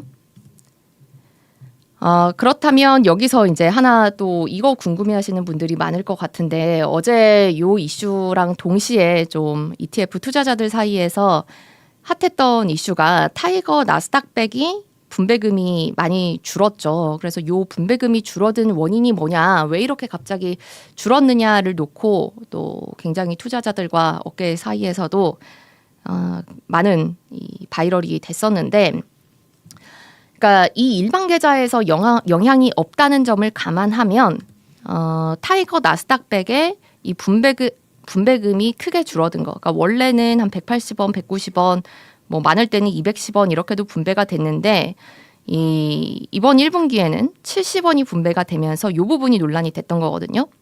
그러니까 일반 계좌에서는 영향이 거의 없다는 점을 감안하면 이 타이거 나스닥백의 분배금이 줄어든 건 우리가 오늘 설명하고 있는 어떤 외국 그 배당 소득에 대해서 과세 혜택이 사라진 이 제도적인 변경과는 무관할 것 같다라는 게 이제 저의 판단입니다. 오히려 이 미래에셋의 분배금 운용 정책에서 어떤 생긴 그런 문제가 아닐까라는 생각이 들고요. 왜냐하면 만약에 이 미래에셋이 설명한 대로 이 외국 펀드의 이 외국 세 공제 방식의 변경 때문에 분배금이 줄어든 것이다 라고 한다면 연금 계좌에서 실수령액이 줄어드는 거는 이해가 가요. 그런데 일반 계좌에서 실수령액은 동일해야 됩니다. 왜냐하면 이 제도가 바뀐 건 계속 말씀드리지만 세금을 떼는 시점이 달라지는 것뿐이지, 그러니까 펀드 안에서 떼는지 밖에서 떼는지가 달라졌을 뿐이지, 우리가 일반 계좌에서는 어쨌든 세금을 떼야 된다는 사실만은 명백하거든요. 그러니까 세액공제 방식의 문제였다면 이 연금 계좌에서 떼는 그 세금만큼은 연금 계좌에서는 세금만큼 분배금이 줄어드는 게 맞지만 일반 계좌의 실수령액은 동일했어야 돼요. 그런데 그렇지가 않았죠. 이 분배금이 크게 줄어들었고요. 또 두 번째 근거는 세 전으로 이 분배금이 줄어들 수는 있지만, 그러니까 만약에 이 이슈 때문이었다면 세 전으로 금액이 줄어들 수는 있지만 그 금액이 15%를 초과할 수는 없어요. 왜냐하면 이 제도가 바뀜으로 인해서 생기는 문제가 일단 펀드 안에서 100을 가지고 있느냐 아니면 85를 가지고 있느냐의 문제라고 계속 말씀드렸잖아요. 그러니까 바뀐 거는 그거밖에 없는데 그 이유 때문에 분배금이 이렇게 많이 줄어들었다라는 거는 설명이 충분치 않다는 거죠. 그래서 어제 이제 기사들을 보시면 이 타이거 나스닥 100의 분배금이 많이 줄었는데 이게 외국 자산의 배당에 대한 이 세제 처리 방식이 바뀌었기 때문이다라고 설명하는 기사들을 많이 보셨을 텐데, 저는 그건 아니라고 생각하고요. 아마 이 미래에셋 이 펀드의 분배금을 운용하는 방식이 조금 바뀌었기 때문이 아닌가, 혹은 분배금 운용에서 어떤 일이 생겼기 때문이 아닌가라고 생각을 해요. 그러니까 물론 분배금이 줄어들었다라는 것 자체가 문제는 아닙니다. 그러니까 사실은 연 분배금이 더 중요한 거고, 뭐 1분기에 조금 덜 나왔다가 뭐 2분기에 더 많이 나오고, 뭐 물론 들쭉날쭉하지 않는 게 운용의 스킬이긴 한데 그래도 이제 전반적으로 연 분배금이 유지가 되는 것이 이것보다는 더 중요하다는 미래에셋의 어떤 설명이 틀린 건 아니지만 우리가 오늘 얘기하고 있는 이 문제 때문에 배당금이 실제로 줄어들었다라고 하는 것은 약간 어불성설이다. 그러니까 일반 계좌에서는 어쨌든 거의 영향이 없고 다만 ETF의 순자산 가치가 약간 낮아질 수는 있지만 우리가 실제 손해지는 금액은 동일하다라는 거고요. 두 번째는 이게 우리가 이제 관심이 많은 거죠. 절세 계좌에서 미국 주식 ETF를 살 때 이때는 좀 영향을 받게 됩니다. 그러니까 분배금의 재원은 주로 배당이죠. 그런데 이게 절세 계좌에서는 기존처럼 100이 아니라 85로 지급이 되게 되고요. 이렇게 보면 우리가 가장 이 미국 주식 ETF 중에 배당을 가장 중심으로 보는 게 많이 투자하고 계신 게 이런 미국 배당 다우존스 시리즈인데 여기 보면 최근 1년 배당 수익률이 한 3.59%예요. 그러니까 이전에는 연금 계좌에서 투자를 하면 이 3.59%를 다 계좌 안에서 가지고 있을 수 있었는데 앞으로는 세금이 떨어진 상태에서 연금 계좌에도 지급이 되니까 이 3.59보다는 한 15% 정도는 더 낮은, 그러니까 3.59의 15%라는 말입니다. 그러면 한 대략 몇 정도 될까요? 0.35에 한 0.5 정도가 살짝 안 되는 그런 정도의 0.5%포인트가 살짝 안 되는 그런 정도로 배당 수익률이 좀 줄어들겠네요. 그러니까 원래는 3.59를 받을 수 있었다면 절세 계좌에서 한 3.0 정도를 이제 받을 수 있게 되는 거죠. 그리고 미국 주식은 이렇고 미국 채권은 어떻게 되느냐. 이 채권은 또 이게 조금 달라요. 복잡하다. 죄송합니다. 이거 좀 복잡하죠. 이게 어쩔 수 없어요. 이따 Q&A 시간에서 좀 더 하나하나 이해가 안 되시는 부분들을 더 자세히 풀어보도록 하겠습니다. 이 미국 채권 ETF에 대해서는 그럼 어떻게 되느냐. 미국 주식은 많이 다뤄져 있는데 채권은 어떻게 되냐면요. 채권은 지금 미국에서 15가 아니라 12를 떼게 되어 있습니다. 표면 이자에 대해서요. 그러니까 기존에는 100을 이제 12를 떼고 한국에 왔으면 그 12를 국세청에서 메워주고 나중에 15를 떼갔던 건데 이제는 미국에서 12를 떼고 한국에서 와서 뭐 분배금을 받을 때 이 두 개의 차이인 2%를 더 떼게 되는 그런 구조가 되는 거죠. 그러니까 ETF의 순자산 가치도 기존에는 국세청에서 환급을 해줬으니까 100으로 가지고 있다가 이제 앞으로는 미국에서 세금을 뗀 부분이 이제 펀드 안에 들어가게 되고 한 88 정도만 이 표면 이자에 대해서는 반영이 된다. 라는 거고요. 이 연금이나 ISA 계좌에서는 2%를 그러니까 원천 징수하는 시점이 우리가 분배금을 받을 때 혹은 이익을 실현할 때니까 연금이나 ISA에서는 이 88 미국에 낸 거 떼고 나머지 88을 가지고 운용하다가 나중에 연금소득세나 아니면은 ISA에서 적용하는 9.9%를 적용받을 수도 있고 이거는 아닐 수도 있습니다. 이건 정부에서 구체적으로 아까 말씀드렸듯이 이중과세를 위한 이 시스템을 이중과세 방지를 위한 시스템을 정비하고 있는데 이 부분에 대해서는 그럼 우리가 14를 안 떼고 11을 뗐으니까 더 떼갈게라고 할지 아니면 이거는 봐줄지라고 할지는 아직 모릅니다. 그러니까 분배금에 대해서는 일괄 추가 과세를 안 할게. 일괄 연금소득세나 ISA의 9.9%에 대해서는 적용을 안 할게라고 할지 아니면 그래도 이거는 12%니까 우리가 원래 뗐어야 되는 거 조금 더 뗄게 뭐 이렇게 할지 이 부분은 조금 지켜봐야 됩니다. 그리고 이 부분도 많이 궁금하실 거예요. 커버드콜 ETF. 그러면 커버드콜 ETF도 영향을 많이 받는 거냐. 이것도 미국 주식을 기반으로 한 커버드콜 ETF도 많기 때문에 결론부터 말씀드리면 커버드콜 ETF는 아마 영향이 그렇게 크지는 않을 것 같아요. 왜냐하면 우리가 지금 얘기하고 있는 게 주식에서 나오는 배당, 채권에서 나오는 표면이자 이런 것들이죠. 그런데 이 커버드콜 ETF 같은 경우는 분배금의 재원이 배당과 옵션 프리미엄으로 이루어져 있어요. 그런데 이 대부분 커버드콜 ETF 같은 경우에는 이 배당보다는 옵션 프리미엄의 비중이 굉장히 큽니다. 그렇기 때문에 이 분배금에 미치는 이번 세액공제 방식 개편이 분배금에 미치는 영향이 상대적으로 적다. 이렇게 말할 수가 있고요. 뭐 굳이 조금 더 디테일하게 따져보면 일반 계좌에서는 이전과 역시 동일하게 손해지는 금액이 동일할 테고 연금 계좌에서는 약간은 차이가 있을 수 있습니다. 왜냐하면 예를 들어 S&P 500 커버드 콜이라고 하면 뭐 연 10%의 옵션 프리미엄을 받아서 한 이걸로 연 10% 정도를 벌어가는 게 이제 목표인 ETF가 있다고 해볼게요. 그러면 이 옵션 프리미엄에 대한 세제는 이전과 동일하기 때문에 요거는 이전과 달라질 게 없고 그리고 S&P 500에서 이제 나오는 그 주식에서 나오는 한 배당이 2% 정도 그래서 총 이 커버드 콜에서 12%가 나왔다라고 치면 요건 똑같고 요것만 연금 계좌에서 조금 달라지는 겁니다. 그러니까 일반 계좌에서는 똑같고요. 연금 계좌에서는 원래 이 세금을 안 떼던 걸 떼게 되는 거니까 요 부분만 조금 영향을 받겠죠. 여기에 대해서 15%가 이제 더 줄어들겠죠. 이전보다 연금 계좌에서. 그래서 이렇게 바뀌는 부분들을 설명을 해드리면 보통 이 채팅창에서도 그러면 앞으로 ISA랑 연금저축 계좌는 할 필요가 없는 겁니까? 원래 이런저런 과세 혜택이 절세 혜택이 있다고 해서 가입을 했는데 그러면 안 되는 겁니까? 라는 질문들을 많이 하시는데 저는 그럼에도 여전히 절세 계좌는 활용할 만한 가치가 충분히 있다라고 생각을 합니다.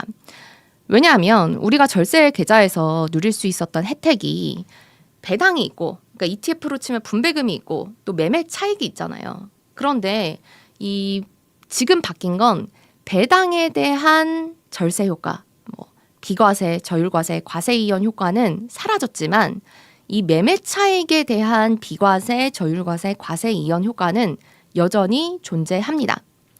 그러니까 우리가 수익률을 보면 물론 뭐 배당 투자를 좋아하시는 분들도 계시고 하겠지만 이 전체적으로 수익률을 봤을 때는 배당보다는 아무래도 매매 차익, 그러니까 우리가 보통 수익률이라고 부르는 것들이 전체 수익에서 차지하는 비중이 훨씬 더 높을 거거든요. 그러니까 그렇게 생각하면 이 매매 차익에 대한 세제 혜택은 여전히 존재하기 때문에 절세 계좌는 여전히 투자할 만하다. 하지만 원래 배당에도 주던 절세 계좌가 절세 혜택이 사라져 버렸으니 약간 아쉽긴 하다. 이거를 왜 없앴지? 너무 속상하다. 이런 정도로 정리를 할 수 있을 것 같아요. 이건 넘어가고 그러면 남아있는 궁금증들. 일단 절세 계좌에서 세제 혜택이 줄어드는데 이거를 기재부가 그러면 절세 계좌에서는 다시 100 맞춰 드릴게요. 그리고 나중에 과세를 이연해서 나중에 떼겠습니다라고 할 가능성은 없나? 요거에 대해서는 기재부의 입장이 좀 확고한 것 같아요. 이전에 우리가 이 절세 계좌에 대해서 너무 과도한 혜택을 주고 있었다. 그러니까 어떻게 보면 ISA는 9.9%를 떼가니까 이 배당에 대해서는 원래 우리가 15.4%를 내야 되는 걸 9.9만 뗐으니까 한 뭐 5% 포인트 정도를 이 국고로 보전을 해줬던 건데 이거 너무 과한 것 같다. 뭐 연금 계좌에 대해서도 원래 배당에 대해서 15% 정도를 떼야 되는 걸 3.3에서 5.5%까지만 뗐으니까 이것도 한 10% 포인트 정도를 우리가 보전을 해준 게 아니냐. 이거 너무 과하다라는 게 기재부의 판단이고 그래서 아마도 절세 계좌 내에서 세제 혜택 축소는 확정이 될 것 같아요. 물론 저는 이거에 대해서 생각이 다릅니다. 원래 이거는 절세 계좌에서 매매 차익에 대해서든 배당에 대해서든 주기로 했던 혜택이고 그렇기 때문에 우리 투자자가 믿고 가입한 거 아니겠어요? 그런데 이렇게 세금을 떼는 방식을 바꾸면서 이 기재부도 어떻게 보면 예상하지 못한 이런 효과가 그러니까 의도하지 않은 효과가 이 절세 계좌에서 발생을 했다면 저는 이 부분에 대한 혜택은 유지해 줘야 된다라고 생각을 하는데 어쨌든 기재부의 입장은 오늘 입장 자료도 낸 걸 보면 해명 자료도 낸 거 보면 이 부분에 대한 기재부의 생각은 확고한 것 같습니다. 이전에 이 절세 계좌에 줬던 ISA랑 연금 계좌에 줬던 혜택이 과도하다. 이 부분을 없애겠다라는 건 확고한 것 같고요. 두 번째는 그러면 세제 혜택 축소는 확정한다면 이중과세 문제는 대체 언제 풀리냐라는 건데 오늘 금융투자협회에서 이 기자 간담회를 했어요. 뭐 물론 이 이슈 때문에 한 건 아니고요. 신년 기자회를 이제 한 건데 여기서 당연히 이야기가 나왔죠. 그래서 상반기 중에 ISA에 대해서는 시스템을 마련하고 하반기 중에서는 연금 계좌에서도 이중 계사가 안 되도록 시스템을 마련하겠다라는 게 이제 금융투자협회의 설명이고요. 그러면 뭐 ISA나 연금 계좌에서 시스템이 마련되기 전에 ISA를 해지해서 차익을 실현하거나 연금 계좌에서 연금을 받는 분들은 어떻게 되냐라고 물어봤더니 아마도 이 부분은 소급 적용이 되지 않겠느냐. 시스템 마련이 되기 전에 이 이중과세를 받은 부분에서는 대해서는 아마 소급 적용을 시켜줄 것 같다. 그러니까 정해진 게 없다는 거죠. 어쨌든 그런 이 입장을 들었고요. 그리고 세 번째는 계속 이제 채팅창에서도 물어보시는 게 정말 이거 기재부도 모르고 업계에서도 몰랐나요? 왜냐면 이게 이 시행된 지가 올해 1월 1일부터라고 하는데 기재부는 정말 몰랐나요? 혹은 업계는 몰랐나요? 라고 하면 물론 기재부의 해명은 기재부와 이제 금투협 금융투자협회 업계를 이제 대표하는 협회의 입장은 이 작년부터 이 문제를 인지하고 있었고 이 문제에 대해서 뭐 기재부와 논의를 하고 있는 중이었다라는 게 이제 공식 입장이기는 한데 그렇다고 했을 때 이 풀리지 않는 의문들이 조금 있죠. 그러면 이 문제를 이미 인지하고 있었다면 시스템을 미리 마련을 했어야지 왜 이렇게 시스템도 미리 마련하지 않고 이중과세 문제가 있을 수 있는데 이 부분을 그냥 방치해 뒀냐. 그러니까 절세계좌 세제 혜택 축소는 그래 뭐 100번 양보해서 원래 뭐 축소하려고 했다고 쳐. 그러면 이중과세 시스템에 대해서라도 이런 문제가 있을 걸 알았다면 미리 대비를 했어야 되는데 왜 안 했느냐라고 하면 그거에 대해서는 앞으로 차차 해나가야겠다라는 답이거든요. 그러니까 그런 것들을 봤을 때 일부 ISA 계좌 내에서 이런 어떤 펀드 계산상에 어려움이 있을 수 있다라는 점을 인지는 하고 있었지만 이게 연금 계좌에서 혹은 ISA 계좌에서 절세 혜택을 축소하는 방향으로 갈 것이다라는 부분에 대해서는 좀 구체적으로 잘 몰랐다라는 인상을 저는 취재하는 내내 받았고요. 그래서 어쨌든 지금이라도 인지를 했기 때문에 일단 이런 이중과세 문제를 잘 풀었으면 좋겠고 그리고 이 절세계좌 세제 혜택 축소가 아무리 봐도 좀 깊은 고민 없이 이루어진 듯한 인상이 분명히 있어요. 그러니까 원래 그러니까 기재부의 입장은 원래 이 세제 혜택이 너무 과도했다는 건데 그러면 과도했다는 거를 줄이기 위해서 이 정책을 만든 거냐라고 하면 그건 아니거든요. 그러니까 다른 문제를 줄이려고 이 제도를 개편을 했는데 그러다 보니까 절세 계좌에서 세제 혜택까지 줄이게 됐네. 라는 것이어서 이 부분도 저는 조금 비판을 받아야 되는 부분이라고 생각을 합니다. 네, 제가 준비한 내용은 오늘 이렇게고요. 좀 복잡한 내용이다 보니까 저도 말씀드리면서 이거 잘 정리가 됐나? 오히려 더 헷갈리게 만든 거 아니야? 라는 지금 약간의 생각이 들긴 하는데 여러분들의 이해가 안 되신 부분은 지금 질문을 좀 해주셨으면 좋겠습니다. 일단 퇴직연금도 해당되나요? 라고 하셨는데 네, 퇴직연금도 해당되는 내용입니다. 뭐 DC형 그리고 IRP 다 해당이 되는 내용이고요. 해외 ETF의 매매 차익도 해당되죠. 해외 ETF의 매매 차익은 해당 안 됩니다. 그러니까 아까 말씀드렸지만 매매 차익에 대한 과세 이연, 비과세 뭐 이런 혜택은 아직도 살아 있어요. 그렇기 때문에 저는 연금 계좌와 ISA 계좌는 아직도 매력적이다라고 생각을 합니다. 왜냐하면 수익률의 대부분은 배당이 아니라 이 매매 차익이기 때문에 연금 소득세는 면제해 준다고 발표 나왔는데 그러니까 이게 결국은 이중과세를 피하겠다라는 이야기고요. 그러니까 외국에서 배당 소득세를 뗀 거를 지금 펀드 안에서 받았으니까 우리 투자자들이 연금 계좌 안에서 받았으니까 나중에 연금 소득세는 면제해 준다라는 이 말이 이중과세를 피하겠다라는 말이에요. 그러니까 이중과세를 피하겠다라는 건데 그거를 그러면 어떻게 면제해 줄 거냐가 지금 안 나온 거고요. 그 시스템 개발을 ISA는 상반기 중에 연금 계좌는 하반기까지 하겠다라는 이야기고요.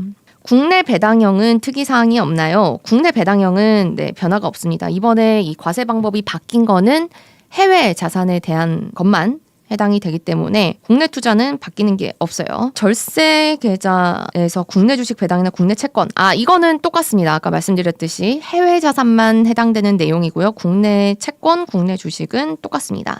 기자님이 예상하시는 현재 토의 중인 개선안은 어떤 게 있을까요? 라고 하셨는데, 그러니까 이게 이중과세를 막기 위한 시스템 개발을 어떻게 할 것이냐라는 거를 이제 말씀하시는 것 같은데, 사실 저도 이게 어떻게 될 수 있을지는 조금 상상이 잘 안 되기는 해요. 근데 이제 한 가지 좀 아이디어를 뭐 업계분한테 뭐 이렇게 한다는 게 아니라 이렇게 하면 풀리지 않겠느냐라고 한 부분은, 우리가 지금 이 일반 계좌에서 배당이 나오면 그거를 증권사에서 미리 세금을 떼고 입금을 해주잖아요. 그런 것처럼 개인이 연금 계좌에서 이 ETF를 매도하고 혹은 ETF를 보유하면서 이 분배금을 받을 때 거기에 대해서 정부가 뭐 세금을 약간 더해주고 그 다음에 나중에 연금소득세를 한꺼번에 떼면 되지 않겠느냐라는 아이디어도 있기는 했는데, 이거 역시 이 기재부가 연금 계좌 안에서 세금을 환급해줄 계획이 없다라고 했기 때문에 어떻게 될 수 있을지는 저도 모르겠어요. 그 시스템을 과연 정말 돈에 꼬리표를 달아서 우리가 세금을 뗀 돈이 어떤 거고 안 뗀 돈이 어떤 건지를 정말 확실하게 갈라낼 수 있는 시스템이 어떤 걸지는 저도 잘 모르겠고요. 일단 그 시스템을 만들겠다고 하는 건데,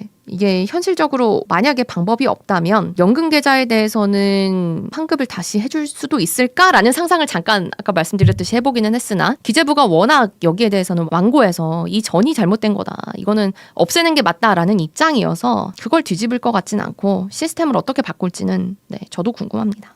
IRP도 건드리려나? IRP도 이미 똑같은 겁니다. 연금 계좌라고 말씀드린 게 IRP예요. IRP랑 DC형 계좌, 이거 다 해당이 되는 겁니다. 그러니까 IRP에 미배당이 있는데 라고 하셨다면, 이전에는 뭐 예를 들어서 미배당에서 10,000원이 입금이 됐으면 이제는 8,500원 입금이 되는 거예요. 그럼 앞으로 해외 ETF는 일반 계좌로 하는 게 나은가요? 아니면 절세 계좌로 유지하는 게 나은가요? 그러니까 저는 절세 계좌가 그래도 아직 매력적이라고 보는 거예요. 왜냐면 일반 계좌는 여전히 매매 차익에 대해서 세금을 내잖아요. 한국에 상장한 해외 ETF를 사면 15.4%를 떼고, 미국에 상장한 거 직투해도 매매 차익에 대해서는 22% 떼잖아요. 그러니까 저는 비록 배당에 대한 이 절세 혜택은 사라졌지만 여전히 매매 차익에 대한 부분이 살아있기 때문에 절세 계좌로 유지하는 게 더 낫다. 이게 ISA랑 연금 계좌 이제는 일반 계좌랑 똑같아요, 차라리 직투하세요, 이런 게 아니라, 그래도 일부 혜택이 사라지는 건 아쉽지만 매매 차익에 대해서 과세 혜택이 있기 때문에, 절세 혜택이 있기 때문에 여전히 절세 계좌는 매력적이다라는 거고요. 연접펀 IRP 중도 해지 시 이중과세는요, 그러니까 요 시스템을 이제 더 만들겠다라고 하는 거죠. 시스템을 안 만들어서 상반기 하반기 나눠서 내놓을 거라면 1년이든 2년이든 시스템 만들 때까지 더 유예해야 하는 게 순서 아닙니까? 저도 완전히 동의하고요. 그런데 이렇게 시스템이 만들어지지 않았다라는 거를 모른 채로 이미 시행이 돼버렸잖아요. 그러니까 시행이 되기 전이었으면 유예했을 텐데 이미 시행이 되어버렸어요.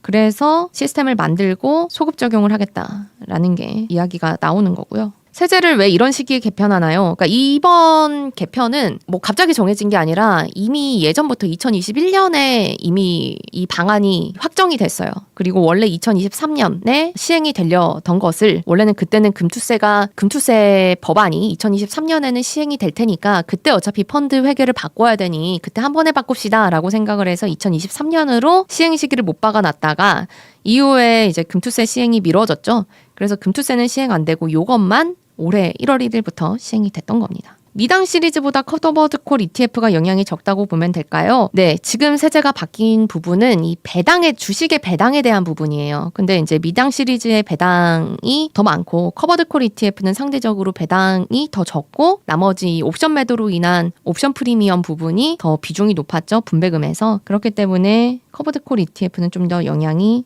적겠다라는 거고요. 국내 상장된 S&P 500이나 나스닥은 타격이 덜하고 SCHD, 미국에 직접 상장된 거죠. 이것만 큰일 난 건가요? 아닙니다. 오히려 반대예요. 국내 상장된 S&P 500이나 나스닥의 경우에 이런 문제가 생긴다라는 겁니다. 그리고 어차피 지금 절세 계좌에서 뭐 연금 계좌나 ISA 계좌에서 미국에 상장한 ETF는 투자를 못하게 되어 있기 때문에 지금 다 국내 상장한 해외 주식 혹은 해외 채권 ETF 이야기입니다. 네, 커버드 콜에서 옵션 매도에서 발생한 분배금은 배당으로 발생한 분배금과 다른가요? 네, 다릅니다. 배당은 주식에서 나오는 거고, 그러니까 기업이 준 거고, 옵션 매도한 거는 말 그대로 옵션을 투자자가 사고 팔면서 거기서 이제 생긴 거니까 요거는 상관없는 겁니다. 원래대로 될 가능성, 낮다고 봅니다. 왜냐하면 말씀드린 대로 기재부가 이전의 세제 혜택이 너무 지나쳤다라는 입장을 공식적으로 얘기를 했기 때문에 뭐 저의 개인적인 바람이자 생각은 그렇다고 하더라도 그 말을 바꿔서 다시 한번 연금 계좌에서 혹은 세제 혜택을 주는 ISA 계좌에서 이 배당에 대한 세제 혜택을 유지하는 게 사실 더 맞다고 보기는 하지만 기재부가 공식적으로 그 이전의 혜택이 너무 과했다라고 이야기를 했기 때문에 원래대로 될 가능성은 높지는 않다고 생각해요. 정부가 걷어가는 배당 세액 상승분이 얼마쯤 된다고 예상하시나요? 사실 이 부분은 저도 좀 궁금했는데 이게 좀 계산이 어려워요. 왜냐면 연금 계좌 안에서 예를 들면 뭐 우리가 이 타이거 미국 배당 ETF다. 그러면은 그게 이제 연금 계좌에서 요 ETF를 얼마나 담고 있는지 자체를 계산을 할 수가 없고요. 왜냐면은 그 매수 주체가 기관으로 나오는데 기관이 뭐 이게 LP가 산 건지 아니면은 진짜 연금 계좌에서 산 건지 뭐 이런 것들을 발라낼 수가 없잖아요. 그래서 그거를 추정하는 거는 상당히 쉽진 않습니다. 그런데 이제 발라낸다라고 한다면 연금 계좌나 ISA 계좌 내에서 이런 해외 주식에서 나온 분배금이 얼마나 됐는지, 이전에는 얼마나 됐는지, 그리고 그 부분을 이제 파악을 하면, 그 규모를 파악을 하면 정부가 세액으로 더 보전해줬던 부분이 얼마인지, 앞으로 안 줄 부분이 얼마인지를 계산은 할 수 있을 텐데 그게 쉽지 않아요, 현실적으로. 매매 차익에 대한 것도 안 건드린다는 보장이 있나요? 이거 건드리면 전쟁이죠. 사실 이번에도 원래 일부러 연금계좌 세액공제 혜택을 줄이려고 한 건 아니고 다른 거를 고치다 보니까 이렇게 의도치 않게 건드리게 된 거라고 보시면 될 것 같습니다. TR 얘기. 맞아요. 사실은 이 취재를 어떻게 했는지를 조금 말씀을 드리면 이게 요 이슈를 막 처음부터 알고 판 게 아니라 이 지난달 말에 기재부가 이 세법 개정안의 시행령을 바꾼 거를 이제 발표를 했죠. 그런데 거기 안에 해외 주식형, 그러니까 국내 주식형을 제외한 나머지 자산의 TR을 없앤다라는 내용이 있었고, 그거를 막 취재를 하다가 이제 후배 맹진규 기자가 근데 이거 이 시행령 아니라고 하더라도 올해부터 펀드 안에서 외국 자산의 배당에 대해서 처리하는 방법이 좀 바뀌어가지고 바꿔야 되는 거라는데요. 그래서 이렇게 파일을 보내주는 거예요. 그래서 그래? 그거 무슨 얘기지? 이러고 보는데 이제 너무 어려워. 뭐 선환급을 해주고 어쩌고저쩌고 해가지고 이거 좀 일단 놔둬보자. 일단 오늘 TR 기사 쓰고 이거 좀 한번 들여다보자라고 해서 그거를 이제 스터디를 하게 됐고, 그래서 처음에는 아니 그럼 이거 TR이 어차피 세금이 그러니까 미국에서 세금을 떼고 배당에 대해서 세금을 떼고 펀드 안에 들어오는 거니까 TR ETF는 과세이연 효과는 아예 없어지는 거네. 그러면 지금 있는 TR ETF들 다 과세이연 효과가 사실상 없는 건데 이거 문제 아니야? 라는 방향의 취재를 하다가 지금 TR이 중요한 게 아니라 이렇게 되면 연금 계좌 내에서 다른 어떤 일반 해외 주식, 해외 자산 ETF들의 분배금이 쪼그라들겠네. 이거 진짜 문제다라고 이제 좀 방향을 틀어서 취재를 하게 됐고요. 그래서 이런 기사를 쓰게 됐습니다. 네. 저희 한경 단독입니다. 여러분. 저희 라이브 예고 기사에 올라왔던 질문을 좀 보면 이제 해외 ETF는 일반 계좌랑 절세 계좌에서 투자하는 게 차이가 없는 건가요? 라고 하셨는데, 말씀드렸듯이 배당에 대한 부분은 차이가 이제 없고요. 대신에 매매 차익에 대한 부분은 여전히 절세 계좌에서 혜택이 있다라는 거고, ISA를 굳이 가입할 필요가 없어진가요? 해도 여전히 매매 차익에 대한 세제 혜택은 있기 때문에 괜찮습니다. 투자자들이 고려해야 할 대안 투자 전략은 무엇인가요? 라고 하셨는데, 아무래도 연금저축 계좌와 해외 주식, 특히 미국 배당의 어떤 시너지 효과를 누리셨던 분들, 그래서 연금 계좌에서 미국 고배당 상품에 투자해서 그거를 세금을 안 내고 재투자해서 계속 복리 효과를 누리려고 하셨던 분들의 전략은 아무래도 조금 힘이 떨어지겠죠. 그래서 그런 전략보다는, 그러니까 이제 분배금에 대한 세금을 미국에서 떼어가는 대로 떼어가겠다는 거니까 분배금이 조금 덜 나오는 상품들의 이 인기가 아무래도 좀 더 높아지지 않을까 싶습니다. 금투세 이슈 때 알게 된 건데, 해외 커버드 콜도 환급 원래 해줬는데 그것도 나중에는 금투세 도입 시 안 해준다라고 알고 있는데 부분으로 나중에 쪼개서라도 하겠죠? 그러니까 이 부분은 지금 커버드 콜의 옵션 프리미엄에 대한 부분은 오늘 이슈랑은 상관이 없어요. 근데 이제 나중에 금투세도 원래 우리가 예정대로라면 올해 시행될 것으로 만들어놨던 그 가안대로 그렇게 시행이 될지, 아니면 실제 시행이 될 때 좀 바뀌어서 시행이 될지 이 부분은 모릅니다. 그래서 그때 가봐야 될 것 같아요. 그리고 금투세로 인한 인한 커버드 콜의 영향에 대해서는 제가 이전에 올린 영상이 있습니다. 그걸 좀 자세하게 참고를 해주시면 좋을 것 같습니다. 파급 효과가 커서 재검토 예정이라는 뉴스랑 이미 사전 고지되었으니 끝이라는 뉴스 두 개가 나오고 있는데 어떤 게 맞을까요? 검토를 한다는 거는 이제 이중과세를 어떻게 풀 건지 뭐 이런 부분에 대한 검토를 하겠다라는 거고, 기재부가 일단 그 전에 세제 혜택이 너무 과도했다라고 설명을 계속 하고 있기 때문에, 물론 이 부분을 죄송합니다. 저희가 잘못 생각했어요. 이거 시스템 개발이 너무 어렵고 이중과세를 피하기가 너무 어려우니 뭐 연금계좌에서는 원래대로 환급해드릴게요 라고 할 수도 있지만, 저는 그 가능성은 이제 낮다라고 보는 거고요. 네, 2번이나 세금 떼는 건 아니죠. 그래서 안 떼도록 시스템은 정비를 하겠다. 이것만은 확실합니다. 이것도 안 되면 정말 말이 안 되는 거죠. 맞아요. 더 업그레이드 시켜줘도 모자랄 판에 세제 혜택을 없애버리다니 절세 계좌 할 이유가 없는 건 아닌데 조금 줄어드는 거죠. 아쉽습니다. 네, 저도 이 부분은 완전히 공감합니다. 국민의 노후를 국가가 다 책임져 주지 못하는 대신 절세 계좌에다가 이만큼 혜택을 줄 테니까 가입하라고 등 떠밀어 놓고 혜택이 과도하니 없앤다? 저도 이 부분에 대해서는 완전히 공감을 합니다. 네. 어느 정도 다 이 질문에 대해서는 답변을 해드린 것 같아요. 기존에 받은 배당금 뱉어냈나요? 아닙니다. 먼저 태어난 사람들이 항상 개이득이다. 네. 어쨌든 세택이 줄어든 부분이 있기 때문에 아쉬움을 느끼는 투자자분들이 많을 것 같아요. 부디 이번 영상으로 조금 다른 기사에서 풀리지 않았던 질문들, 의문들이 좀 풀리셨으면 하는 바람이 있고요. 또 더 궁금하신 부분 있으면 댓글로 달아주시면 저도 가능한 한 중복되지 않는 범위 안에서 답변을 드리도록 노력을 해보겠습니다. 벌써 거의 1시간을 했네요. 아유, 세상에. 네, 지금까지 시청해주셔서 감사하고요. 저 앞으로 이런 뉴스들 뭐 조금 관련해서 급히 찾아올 일이 있으면 간간히 마련을 해보도록 하겠습니다. 얼른 들어가서 쉬세요. 오늘 시청해주셔서 감사합니다. 고맙습니다. 펀드에서 외국에 낸 세금을 처리하는 방법이 바뀌었다. 그래서 ISA랑 연금계좌에서는 ETF의 분배금에 대한 과세 이연은 사라지게 됐다. 하지만 수익의 큰 부분인 매매 차익에 대해서는 과세 이연도 세제 혜택도 그대로니까 절세 계좌는 여전히 옳다. 이 내용 제가 기사로 보도하고 또 유튜브에서도 라이브를 한 지도 어느새 한 달이 됐습니다. 시간 참 빠르죠. 근데 제가 이전 영상에서 약간 놓친 부분들이 있었더라고요. 그러니까 절세 계좌에서 나빠진 것만 보였는데 이 차근차근하게 계산해 보니까 일반 계좌는 이전보다 오히려 조금 유리해졌고요. 예상대로 절세 계좌는 이전보다는 많이 나빠졌습니다. 근데 얼마나 나빠졌는지 이거 한번 보고요. 또 한 가지, 지난 라이브 이후에 정부에서 ISA 계좌에 대해서는 이 이중과세를 어떻게 피하겠다라고 방침을 발표한 게 있거든요. 근데 이 방식을 자세하게 들여다보니까 또 투자하는 국가마다 유불리가 좀 달라집니다. 오늘 이 내용을 아주 샅샅이 살펴볼게요. 제 생각에 이거보다 꼼꼼하게 알려주는 영상은 어디에도 없을 거라고 자신합니다.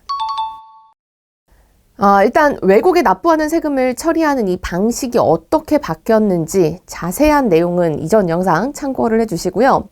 간단히 말씀드리면 이 펀드가 해외 주식에서 배당을 받으면 세금을 현재 내게 되어 있는데, 예전에는 이거를 우리나라에서 먼저 메꿔준 다음에 펀드 밖으로 분배금이 나올 때 배당소득세 14%, 지방소득세 1.4%를 포함한 15.4%를 과세했었다. 근데 올해부터는 이렇게 우리나라 정부가 메꿔주는 과정이 사라지고 분배금을 받는 시점에 세금을 따질 때 해외에서 우리나라보다 높은 세율 적용받았으면 통과, 낮은 세율을 적용받았으면 세율 차이만큼 추가 과세, 이렇게 하겠다는 거예요. 이렇게 하면 뭐가 달라지느냐? 일반 주식계좌는 오히려 살짝 좋아지고요. ISA와 연금저축은 세제상 이전보다는 좀 많이 불리해졌습니다. 근데 살펴보니까 만약에 정부가 지금 내놓은 안대로 ISA의 이중과세를 피하게 된다면 또 그렇게까지 손해는 아닐 수도 있겠다라는 생각이 들었어요. 이제부터 계좌별로 하나씩 짚어볼게요. 이 미국 주식에 투자해서 분배금을 300만 원 받았다고 가정을 해봅시다. 일단 일반 계좌부터 갈게요. 개정 전에는 300만 원의 15%인 45만 원 미국에서 뗐죠. 미국에서는 15% 배당소득세를 부과를 하니까요. 그 다음에 우리나라로 가져와서 보전을 해주는데 이게 전액이 아니라 상한이 14%더라고요. 그래가지고 예전부터 이거를 10%로 깎네 어쩌네 막 이야기를 하다가 이번에 아예 이 보전해주는 방식 자체를 바꿔버린 건데요. 근데 아무튼 다시 돌아가서 이 14%를 정부에서 보전을 해줍니다. 이 상태로 펀드 내에서 굴리다가 분배금이 펀드 밖으로 나왔어요. 그러면 이때 세금을 내야 되는데 분배금에 대해서 배당소득세 14% 떼고 그 다음 지방소득세 1.4% 떼서 우리가 실제 계좌에서 받는 금액이 이렇게 나옵니다. 이게 올해부터는 어떻게 바뀌는 거냐? 처음에 300만 원 배당 나왔죠? 여기에 대해서 미국에서 15% 떼는 금액은 똑같습니다. 근데 우리나라 정부에서 이거를 이제 안 메꿔줘요. 미국에서 뗀 그 상태 그대로 분배금이 나옵니다. 그러면 여기다가 이제 세금을 때려야 되는데 미국에 이미 배당소득세로 15%를 냈잖아요. 근데 한국은 배당소득세율이 14%입니다. 그러니까 이미 미국에 많이 냈으니까 한국에서는 더 안 거둘게 통과. 근데 배당소득세를 안 내니까 지방소득세도 안 내겠죠. 그래서 이렇게 저렇게 좀 계산을 해보니까 오히려 이전보다 조금 더 유리해지더라고요. 배당을 300만 원 받는다고 가정했을 때 한 4만 원 정도 일반 계좌에서 세금을 덜 떼게 됩니다. 이 같은 방식으로 중국 펀드에 투자를 했을 때를 계산해 보면 대략 이전보다 3만 원 정도 세금을 덜 내게 유리해지더라고요. 이 중국 펀드도 계산법은 비슷해요. 다만 중국은 배당소득세율로 10%를 적용하고 있어서 일단 중국에 배당의 10%를 세금으로 내고 실제 분배할 때 이 나머지 우리나라가 14%니까 4%에 해당하는 금액을 한국에서 추가로 내야 됩니다. 여기에 지방소득세 추가로 붙고요.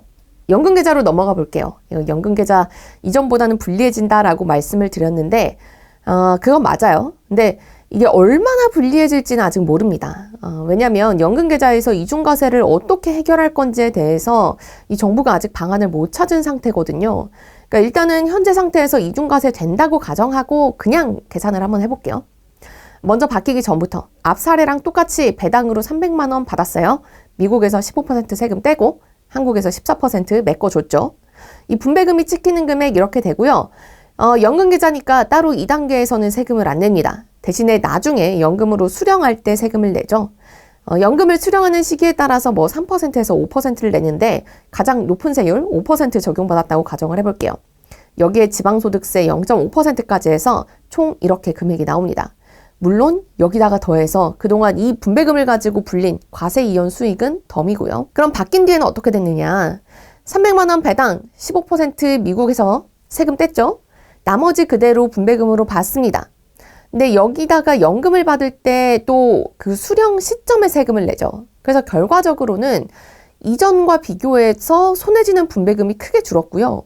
오히려 일반 계좌와 비교해도 더 손해인 상황이 돼버린 거예요. 물론 이 부분은 정부에서 적어도 일반 계좌보다 불리하지 않도록 이중과세 안 되도록 고치겠다라고 한 상태입니다. 근데 다만 연금 계좌가 워낙 장기로 투자하는 계좌다 보니까 올해 연말이나 돼야 방안이 나온대요. 그러면 그동안 연금 수령 시작하고 혹은 연금 계좌를 해지한 사람은 어떡하냐? 그것도 안 정해졌대요. 그래서 지금은 이중과세를 피할 수 있는 방법이 없습니다. 물론 이전에 받아둔 분배금은 문제가 없어요. 이미 받은 거니까. 올해부터 나온 분배금에 대한 게 바뀐 거니까 뭐 금액으로 치면 그렇게까지 큰 금액은 아닐 수도 있지만 그래도 이게 내 돈인데 좀 많이 답답한 부분이죠. 적어도 투자자들이 이중과세로 손해 안 보도록 소급 적용을 하는 방안까지도 고민 중이다 라는 것까지는 제가 확인을 했으니까 우리 조금 이건 기다려 봐야 될 것 같아요. 다음은 ISA입니다. 이게 조금 복잡해요. 이 ISA에 대해서는 이중과세를 어떻게 피하겠다는 건지 방법을 내놨거든요. 그걸 지금부터 설명을 해드릴게요. 다시 배당으로 300만 원 받는다고 해봅시다. 원래는 미국에서 15% 떼고 한국에서 14% 채워주고 그 상태에서 분배금 나온 거에 대해서 이 IS 만기 때 비과세 200만 원 이거 떼고 나머지 초과분에 대해서 9%를 세금으로 뗐어요. 계산은 이거 그냥 분배금 수익에서 200만 원 제하고 나머지에 대해서 9% 뗐다 이렇게 가정하고 해볼게요. 그럼 여기에 지방세 0.9%까지 해서 이렇게 금액이 나옵니다. 만약에 이중과세가 적용된다면 그럼 어떻게 되느냐? 300만 원 배당에 대해서 미국에서 15% 떼고 그 금액이 그대로 분배금으로 나오죠. 그리고 ISA 계좌 해지할 때 여기서 200만 원 초과분에 대해서 9% 떼고 여기에 지방소득세까지 하면 대략 이 금액 나옵니다. 그러니까 기존보다 대략 한 40만 원 가까이 차이 나죠. 다시 조금 속이 쓰린데 여튼 이 금액은 일반 계좌와 비교해도 더 적으니까 정부는 이중과세는 안 되게 일반 계좌처럼 맞춰주겠다는 거예요. 그럼 어떻게 맞춰주겠다고 하는 건지 이 방법을 지금부터 살펴볼게요. 다시 배당 300만 원에서 미국에서 15% 뗐죠. 한국에서 안 채워줬고 분배금으로 나가는 거 여기까지 똑같아요. 근데 이때 장부에다가 따로 적어놔요. 얘 외국에서 세금 낸 거 있어. 근데 그거를 어느 나라든 14%낸 걸로 치고 크레딧으로 채워줘. 이 미국, 중국, 일본, 베트남 등등에서 배당 소득세율이 다 다른데 이거 일반 계좌에서는 다 다르게 계산하는데 ISA에서는 그거 다 계산하는 게 너무 힘드니까 그냥 어떤 나라든 14% 냈다고 퉁쳐. 그래서 14%가 크레딧으로 쌓입니다. 이거는 진짜 돈을 입금을 해주는 건 아니고요. 나중에 세금을 낼 때, 그러니까 ISA 계좌를 해지할 때 따지는 거예요. 그래서 보자. 뭐 원래 ISA 계좌 해지할 때 9% 내야 되는데 크레딧이 얼마나 쌓여 있는지 보니까 300만 원에 14% 적용한 42만 원이 쌓여 계시네요. 그러면 이만큼은 깎아드림. 이렇게 하면 짠! 일반 계좌랑 동일한 금액을 수령하실 수 있습니다. 라고 되는 거죠. 근데 여기서 재밌는 포인트가 하나 있어요. 이게 아까 어느 지역이든 상관없이 다 14%를 적용한다고 했잖아요. 근데 배당소득세가 15%인 미국과 달리 중국은 배당소득세가 10%거든요. 그래서 미국 주식 투자할 때와 다르게 일반 계좌보다 ISA가 여전히 좀 더 유리해요. 왜? 외국에 내가 세금 낸 것보다 크레딧을 더 많이 쌓아주니까. 중국으로 다시 들여다보시죠. 300만 원 배당 받았어요. 중국에서 배당소득세율 10% 뗐죠. 작년까지는 이걸 다 메워줬습니다. 최대 14%까지 메워줬으니까. 그래서 배당받은 금액 그대로 분배금이 나왔어요. 여기서 ISA 계좌 해지할 때 200만 원 제하고 나머지의 9% 뗍니다. 지방소득세까지 해서 세금 9만 9천 원만 뗐어요. 이게 작년까지.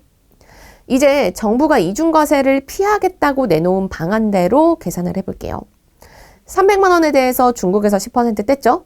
그게 분배금으로 그대로 나왔어요. 그럼 여기서 200만 원을 제외하고 9%를 떼야 되는데 그동안 해외 세금을 내셨죠? 중국에 10% 냈다고? 모르겠고 일단 우리 복잡하니까 지역 상관없이 다 14% 냈다고 치고 크레딧을 쌓아드릴게. 그래서 300만 원에 14%인 42만 원이 크레딧으로 쌓입니다. 크레딧이 세금 내야 되는 것보다 더 많으시네요. 그래서 이렇게 퉁쳐주고 결국은 애초에 중국에 낸 세금 제외한 270만 원을 손에 쥘 수가 있습니다. 근데 맨 처음에 일반 계좌에서 계산할 때요. 이때는 우리나라 배당소득세가 14%인데 중국에서 10%만 내고 오셨어? 그럼 4% 더 내세요. 이랬거든요. 근데 ISA로 가지고 들어오면 이거 다 계산하기 어려우니까 그거 뭐 상관없이 14% 냈다고 치고 깎아드릴게요 하니까 일반 계좌보다 ISA 계좌가 중국의 경우 여전히 더 유리한 거죠. 이런 현상은 배당소득세율이 14%보다 낮은 국가면 다 발생합니다. 대표적으로 중국, 홍콩, 베트남 이런 곳들이 있고요. ISA 계좌에서 이런 국가 ETF나 펀드를 가지고 계시다면 물론 이전보다는 분배금에 대한 세제 혜택이 줄기는 하지만 그래도 여전히 일반 계좌보다는 더 유리한 거죠. 근데 여기서 하나 눈치채신 분들이 계실지도 몰라요. 크레딧 쌓아서 나중에 빼준다고 했는데 이거 두 사례 모두 크레딧이 좀 남죠? 물론 요거는 200만 원 공제한다고 가정하고 그 나머지에 대한 세금을 계산한 거라 크레딧이 훨씬 더 많이 남긴 했는데 뭐 아니라고 한다고 하더라도 대체로 크레딧이 좀 더 많이 남게 됩니다. 그러면 이렇게 남는 크레딧 어떻게 되느냐? 사실 이것도 원칙로만 있지 구체적인 시행 방안이 이 올 여름까지 마련한다는 거예요. 그래서 어떻게 될지는 모르는데 하지만 지금까지 나온 방식을 토대로 추정을 해보면 결국 ISA 해지할 때 내는 세금에서 크레딧을 빼준다는 거거든요. 근데 이 세금을 내는 대상은 분배금뿐만 아니라 결국 나중에 보면 매매 차익이고 뭐고 다 섞여 있을 거예요. 그러면 결국 분배금과 매매 차익에 대해서 모두 크레딧을 적용해 준다라고 하면 이 외납세 공제 전과 비슷하게 세제 혜택을 누릴 수가 있어요. 예를 들어서 아까 미국 투자에서 나온 분배금의 경우 크레딧은 42만 원인데 외국 납부세액은 49,500원이니까 대략 37만 원 크레딧이 남고요. 이거를 매매 차익분에서 공제해 준다고 생각하고 여기에 더해버리면 대략 실분배 금액이 이전과 좀 비슷해지는 거죠. 물론 이거는 매매 차익이 플러스여가지고 내가 더 낼 세금이 있다, 깎아줄 세금이 있다라고 가정할 경우입니다. 마이너스면 안타깝게도 더 깎을 세금이 없겠죠. 물론 이렇게 된다고 해도 과세를 미리 하고 나중에 크레딧을 빼주는 거기 때문에 과세 이연 효과는 여전히 없어요. 그래도 생각보다는 손해가 크지는 않다라는 거예요.